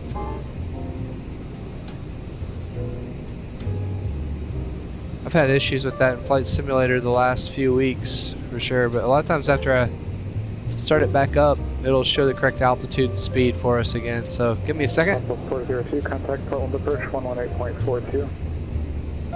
Over 1842 Southwest 4. Alright. Alright, there it comes, coming back up. And look, it's all correct now. So, perfect. Southwest 402, Portland approach, expect a visual approach runway 10 right, Portland altimeter 2975.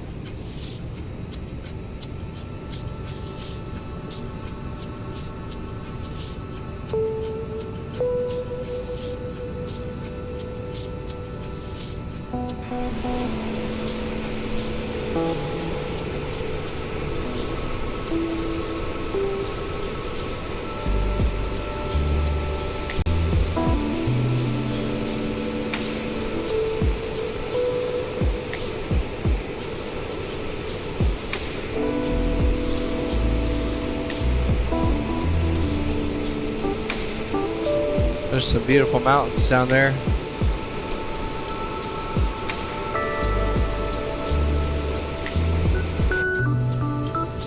Little break of green in the middle of a lot of brown.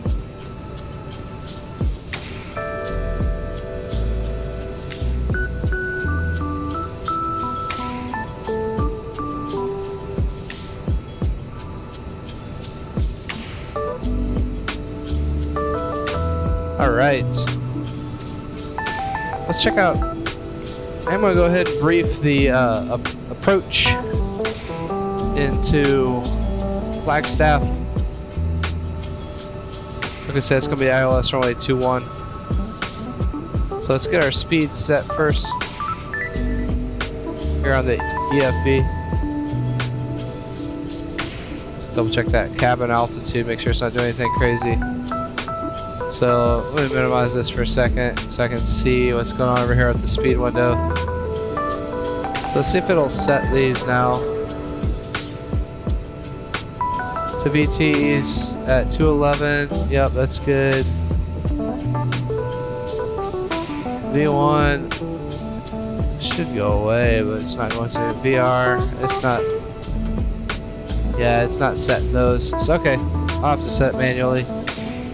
V2 is going to be 136.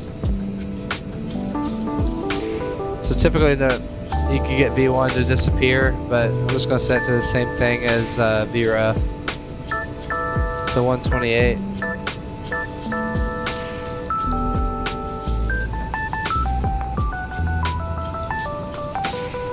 Alright, 128 set.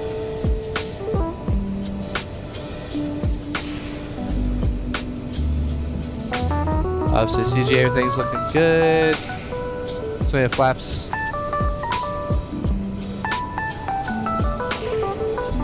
Before landing, let's go ahead and pull up the approach plate here.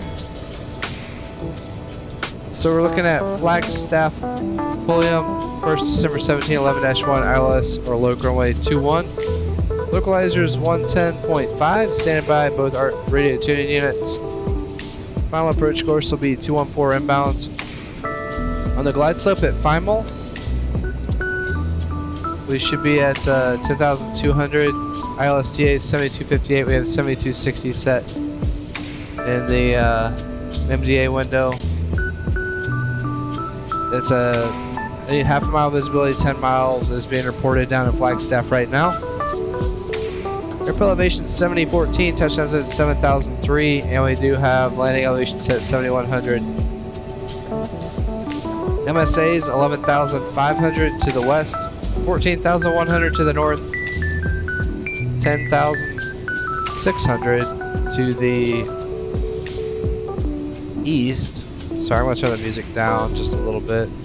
It's really loud in my ears right now. 10,600 to the east and 9,800 to the south of Flagstaff VOR. Leg-wise, looking at, let's see, ZIMAP at or above, or ZMAP at or above 10,500.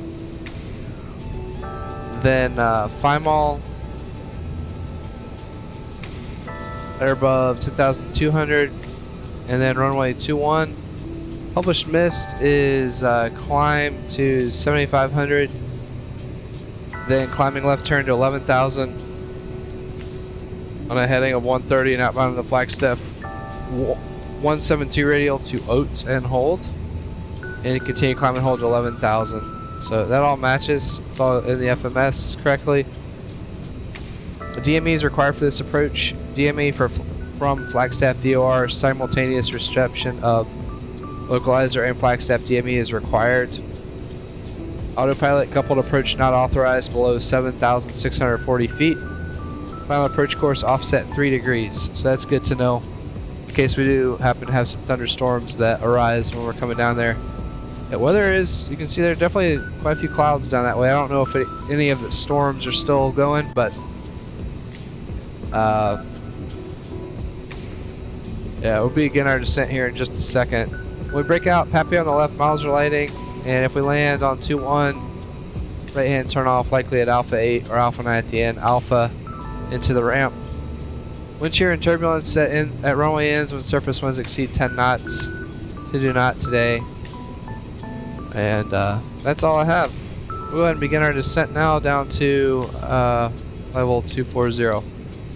So I'm going to descend at a 3 degree rate, which is going to have us at 2,300 feet per minute. And I'll go ahead and let air traffic control know. And center SkyWest 4712, vacating flight 380. Roger. Alright. Welcome aboard. 4024 Airport at your 1 to 2 o'clock and 1 to 4 miles of Purple Field and Flight.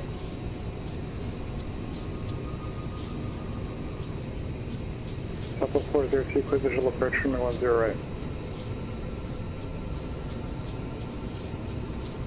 I'm going to take a view outside the aircraft again.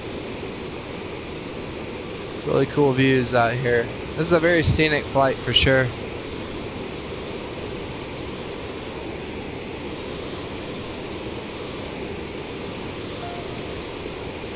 Sky High 333 Zelty inbound.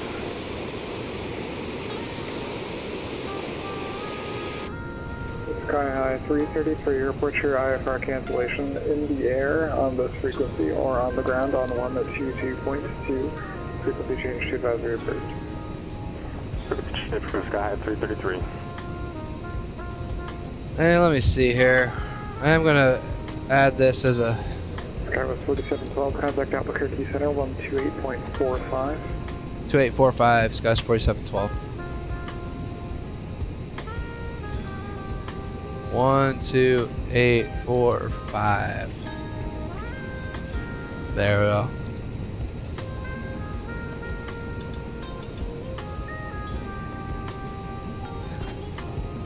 Albuquerque Center, Skywest 4712, flight level 341, descending 240. Skywest 4712, Albuquerque Center, descend and maintain 12,000 to Flagstaff, altimeter 3014. So maintain 12,000 3014, Skywest 4712. Southwest 402, radar contact clock. Alright, 12,000. 12,000. 12,000 set. Alright.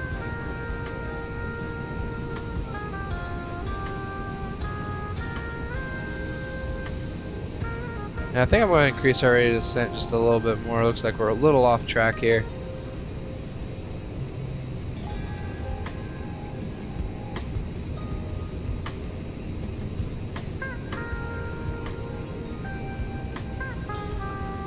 And our air temperature now sats at -40, so if we do encounter any clouds up ahead, we are technically in icing conditions, so we'll keep that in mind also. VRF, like I said, is 128. I'm going to write that down on my scratch pad just in case it disappears on the PFD for some reason. You never know.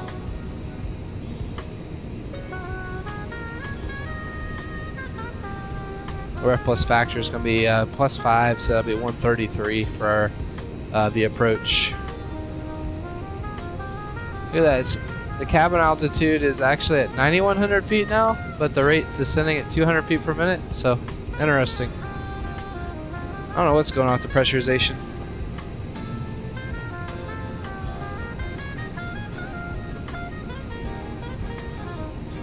I'm gonna go ahead and set our speed back to speed bucket back to 250, so remember to go ahead and just slow down. This high altitude, so we will have to make sure we're aware of what that means for just making sure we're configured early. So on this approach end here, very likely they might clear us for the visual if there aren't, doesn't look like there are any thunderstorms up ahead. So by the time we're getting to that final approach fix, which was Bimal, definitely want to be fully configured for landing. So I'm kind of thinking at Zymab, go ahead, that's 6 miles from Bimal. Zymab, want to go ahead and be gear down, laps 30. So we're definitely going to start slowing it back up ahead. I'm going to bring the thrust levers back a little more because we picked up some speed here on the descent.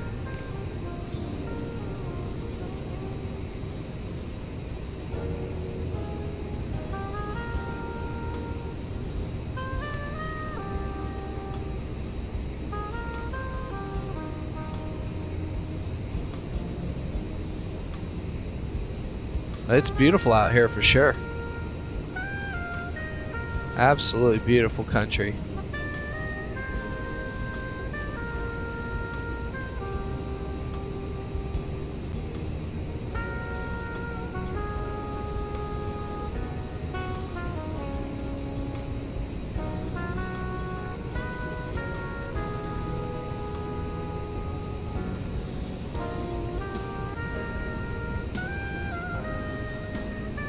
I think the airport's just on the other side of the mountain out here.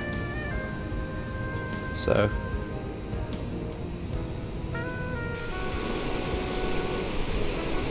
there's a view from the outside, the desert down below.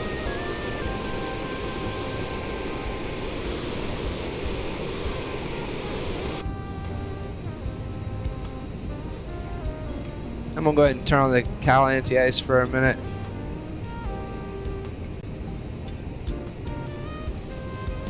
So we're going through a little bit of some light clouds here. Really thin clouds, I guess you could say technically. You can see it right out there out the side window.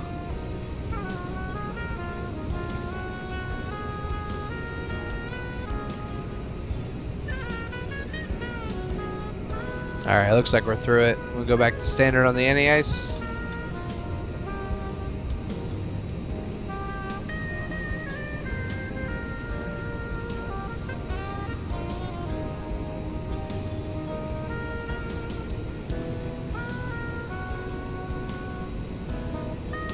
And we're going to turn the seatbelt sign back on.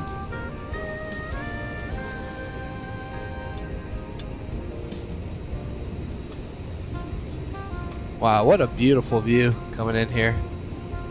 Beautiful, beautiful place.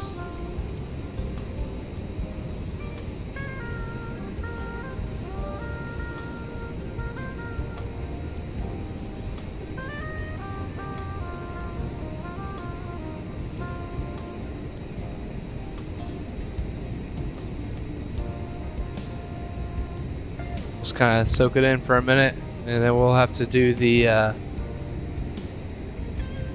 arrival check here in just a minute. And well, about 1,000 feet. So. 333 IFR cancellation received. Passengers crash 7.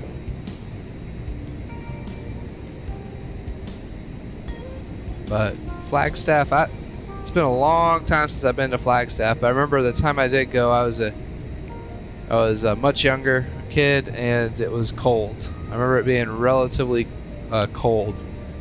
It's definitely a high altitude area, and you're always thinking like, oh, I'm in Arizona, it's gonna be really hot, you know, but nope, not in all parts of Arizona, that's for sure. Just like this evening going out to Denver, I was surprised at how chilly it is in Denver today. Alright, there's we're through flight level 180, so now we need to get our altimeter set to 3014 for golf. Alright, 3014 set. Let's go ahead and do the arrival check. I'll get the nose light on when we're cleared to land. Curve 4712, contact Phoenix approach 133.57.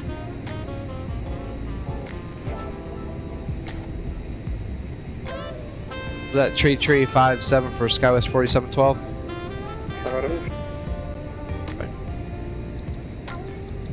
Alright, I'm going to turn the music down because kind of missed that radio call because I was listening to the music.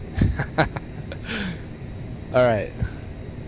Anyways, we're getting a little bit lower now. You said 133.57, right? Alright. I'll get it changed over here. 133.57. There we go.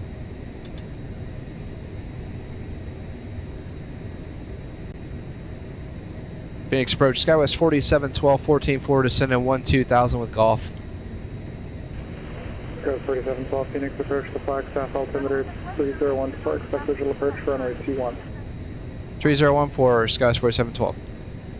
Alright. Go ahead and start slowing it back. I'm going to slow our descent rate a bit. I'm going to go ahead and give the flight attendants the bells. I need to go ahead and get everybody sitting down.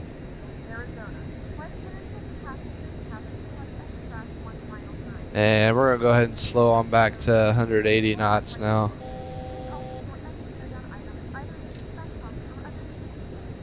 And we're below 15,000 feet, which max altitude to extend the flaps. So there we go. Flight 180 knots, outs cap. And we'll just start slowing it back here.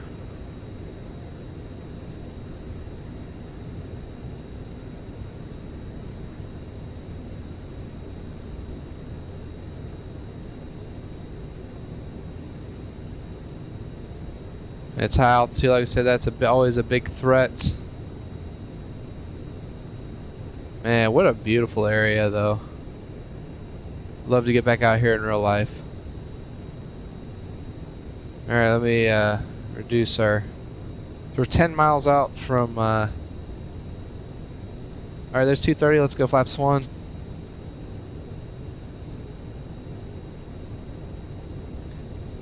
Flaps 8.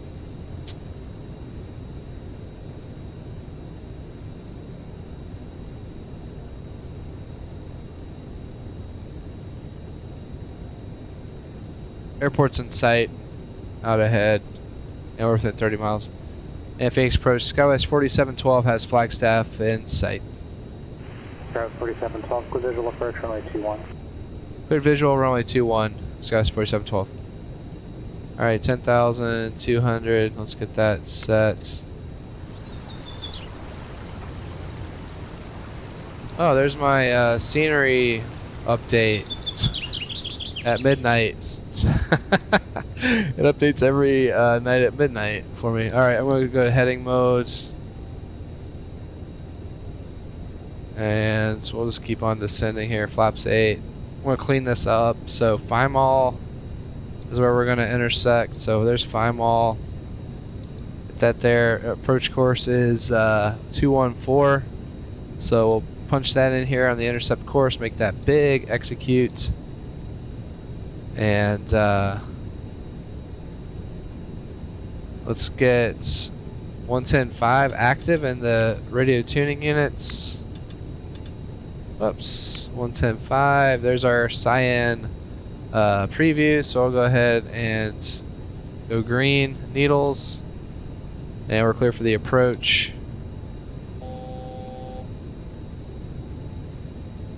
There's 11,200 for 10,200.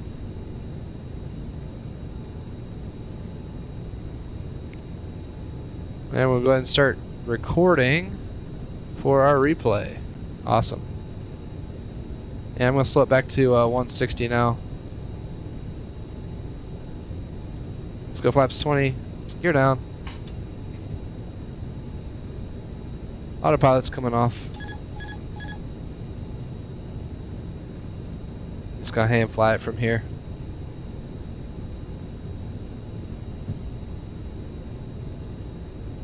Outscap, that's fine. We'll go ahead and set the, let's see, pattern altitude is going to be at what? 8,500 feet, so we'll go ahead and set that in. It's visual. No thunderstorms in the area, which is nice. Just going to try to keep us pointed away from this mountain here so that we don't trip off some crazy, there's Loc 1, glide step should be captured any minute now. There. And flaps 30.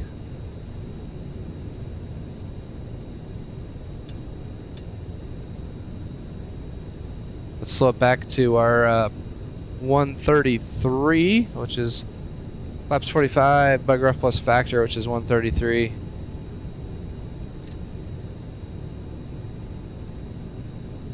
And tower is going to be 13455.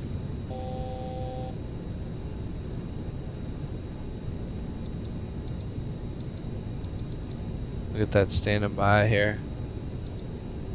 There we go.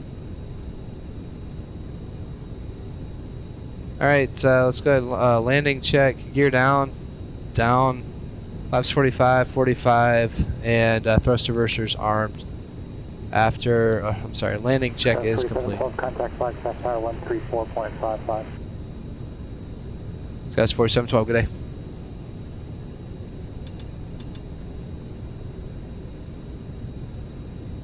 Flagstaff Tower, Skywest 4712, visual approach, runway 21.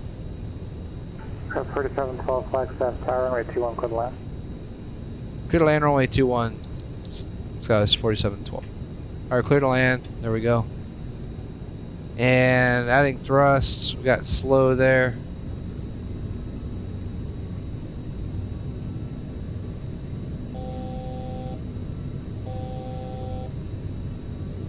It's nice to have that pilot monitoring. Our speed bled off pretty quickly there at the end. And you can see how that localizer is offset from the runway pretty decently. So, but I go ahead and got us lined up here. All right, we're back on track with our speed. Looking good. You can see this would be a fun approach at night too. I can see it looks like there wouldn't be a whole lot of light around since there's this forest all around the airport. Be really pretty. 1,000. Mr. Scratch, gear down, clear to land, and we are stable. Slightly fast, slowing about 5 knots fast.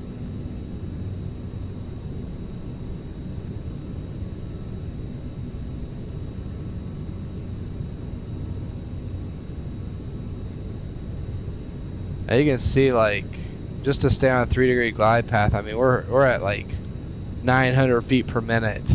500. due to the high ground speed. 300. Minimums. Right in sight, continue. 200. 200.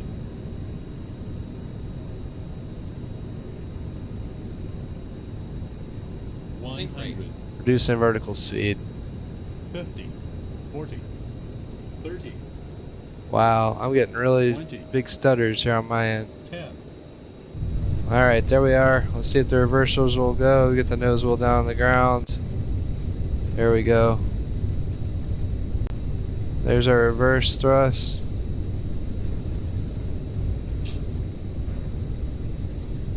Alright, excellent.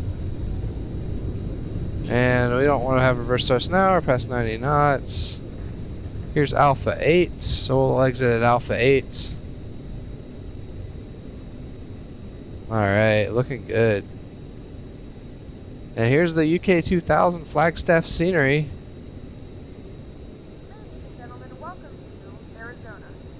Go ahead and start our clock here for 4712, taxi to parking via Alpha, man, this frequency.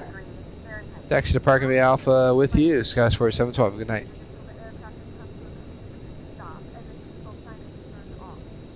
Alright. And the terminal's down here to the right, so after landing, check please.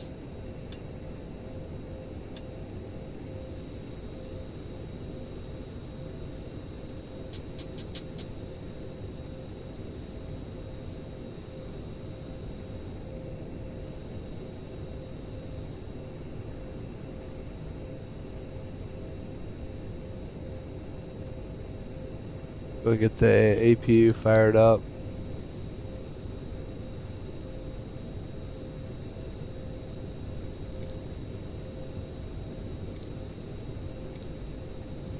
Stop the recording.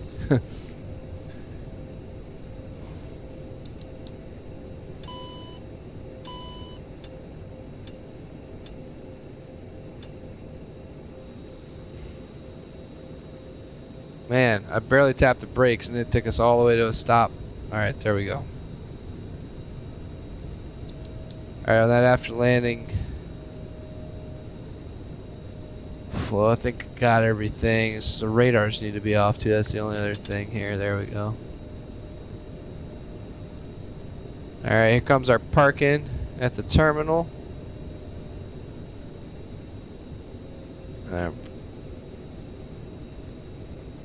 Let's see, do we have a marshaller up here? Let's see. Yes, we do. Excellent. We'll go park up here with the marshaller. They are ready for us.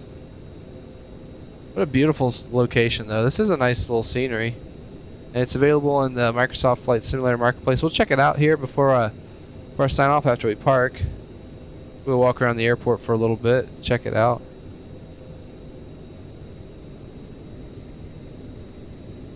All right.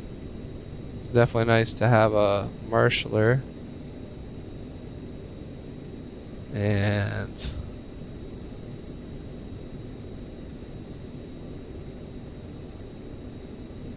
I need to keep going forward. These brakes are very sensitive on my rudder pedals. Alright, there we go. Alright, let's get the parking brake set. Perfect. And APU is operating now. Let me make sure the APU generator is looking good, fully online. Yep. And shutting down 2 and 1.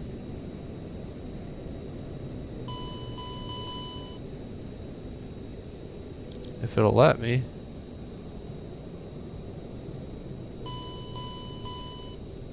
Alright, I gotta fill out my ACARS report really quickly, so yep, that'll work. Submit that. I'm not sure why this thrust lever's not coming back. Maybe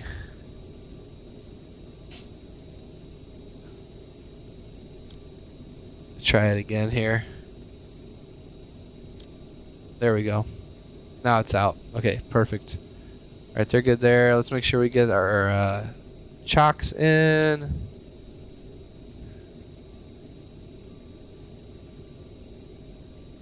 So aircraft, wheel chocks, and yep. Let's go ahead and get the ground power. Well, we'll wait on that. We definitely want the chocks.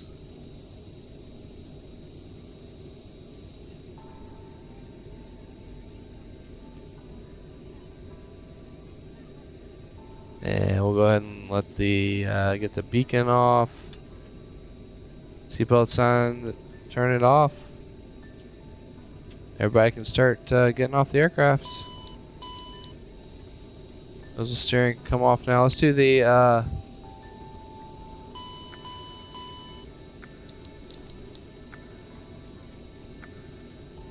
park and check. Park and brake is on. Transponder is now standby. Radar off. Flaps 0. Seatbelts off. Anti-ice off. Electrical set. Fuel check valve is we checked it. Thrust levers shut off. Fuel pumps off. Ignition off. Hydraulic. Check that. Let me turn these pumps on. Just check them really quickly.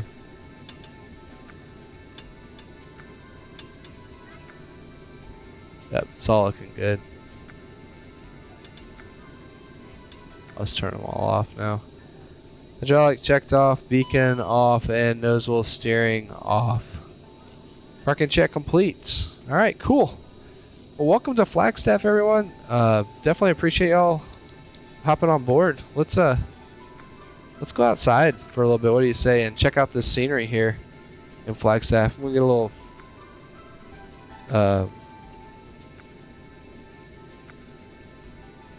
see if I can switch this to drone mode. Yes, that'll make it a little easier for moving around and doing some of this stuff.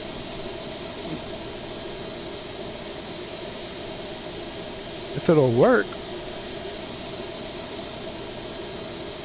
See if I can reset it.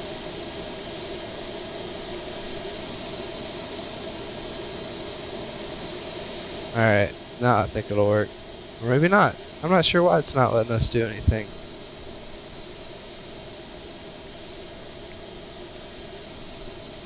Maybe it was the replay mode being there. Maybe not. Let me try to press insert again. Huh, I don't know why I can't. Well, anyways.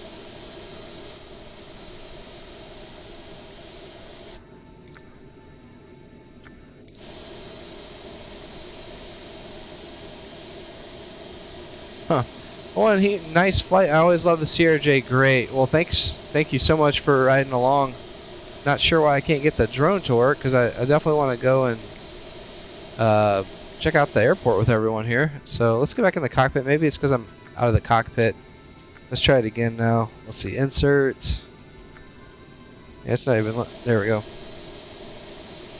No, not. It's not letting me move around at all in drone mode. If y'all have any suggestions for how to get that to work, I certainly would appreciate it. Drone lock mode, free camera.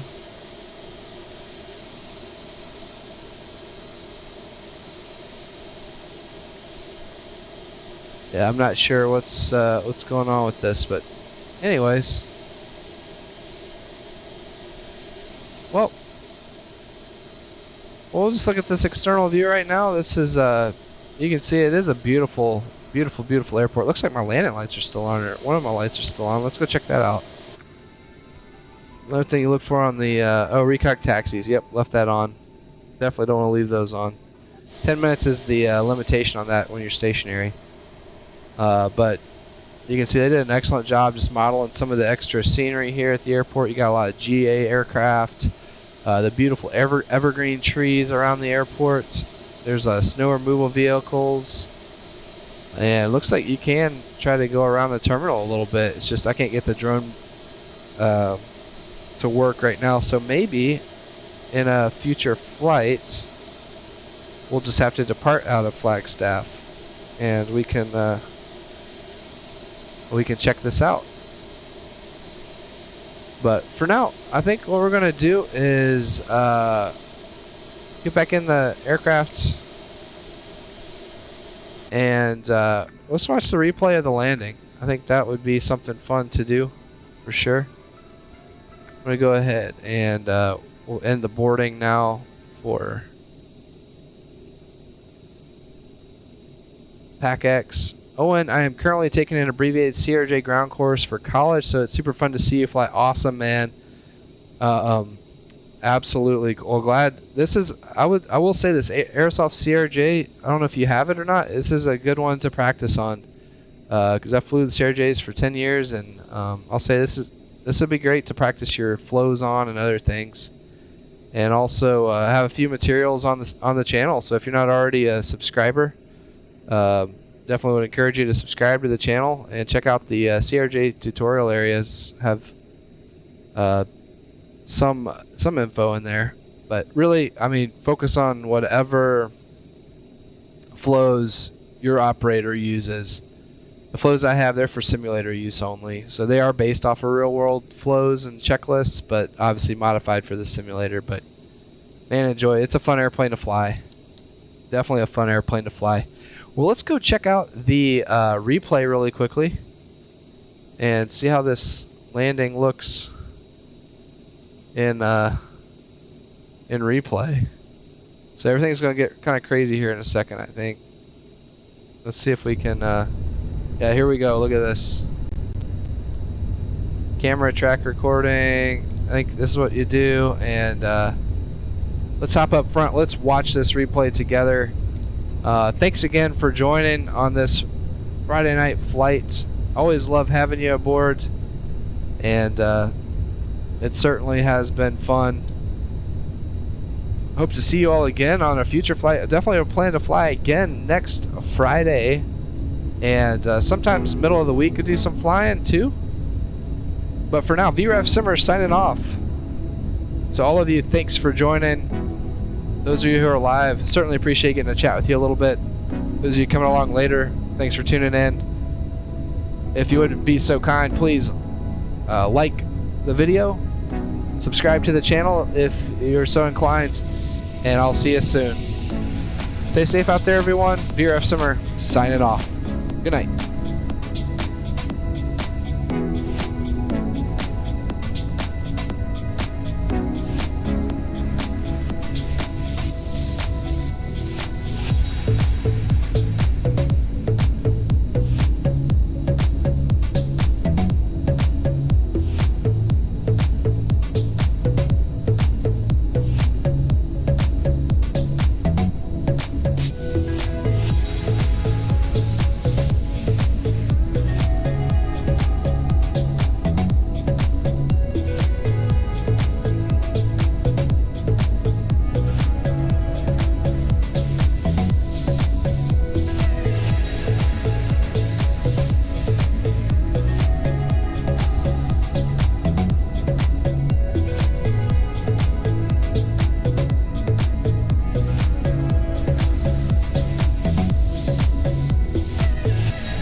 Boiler up.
on my own.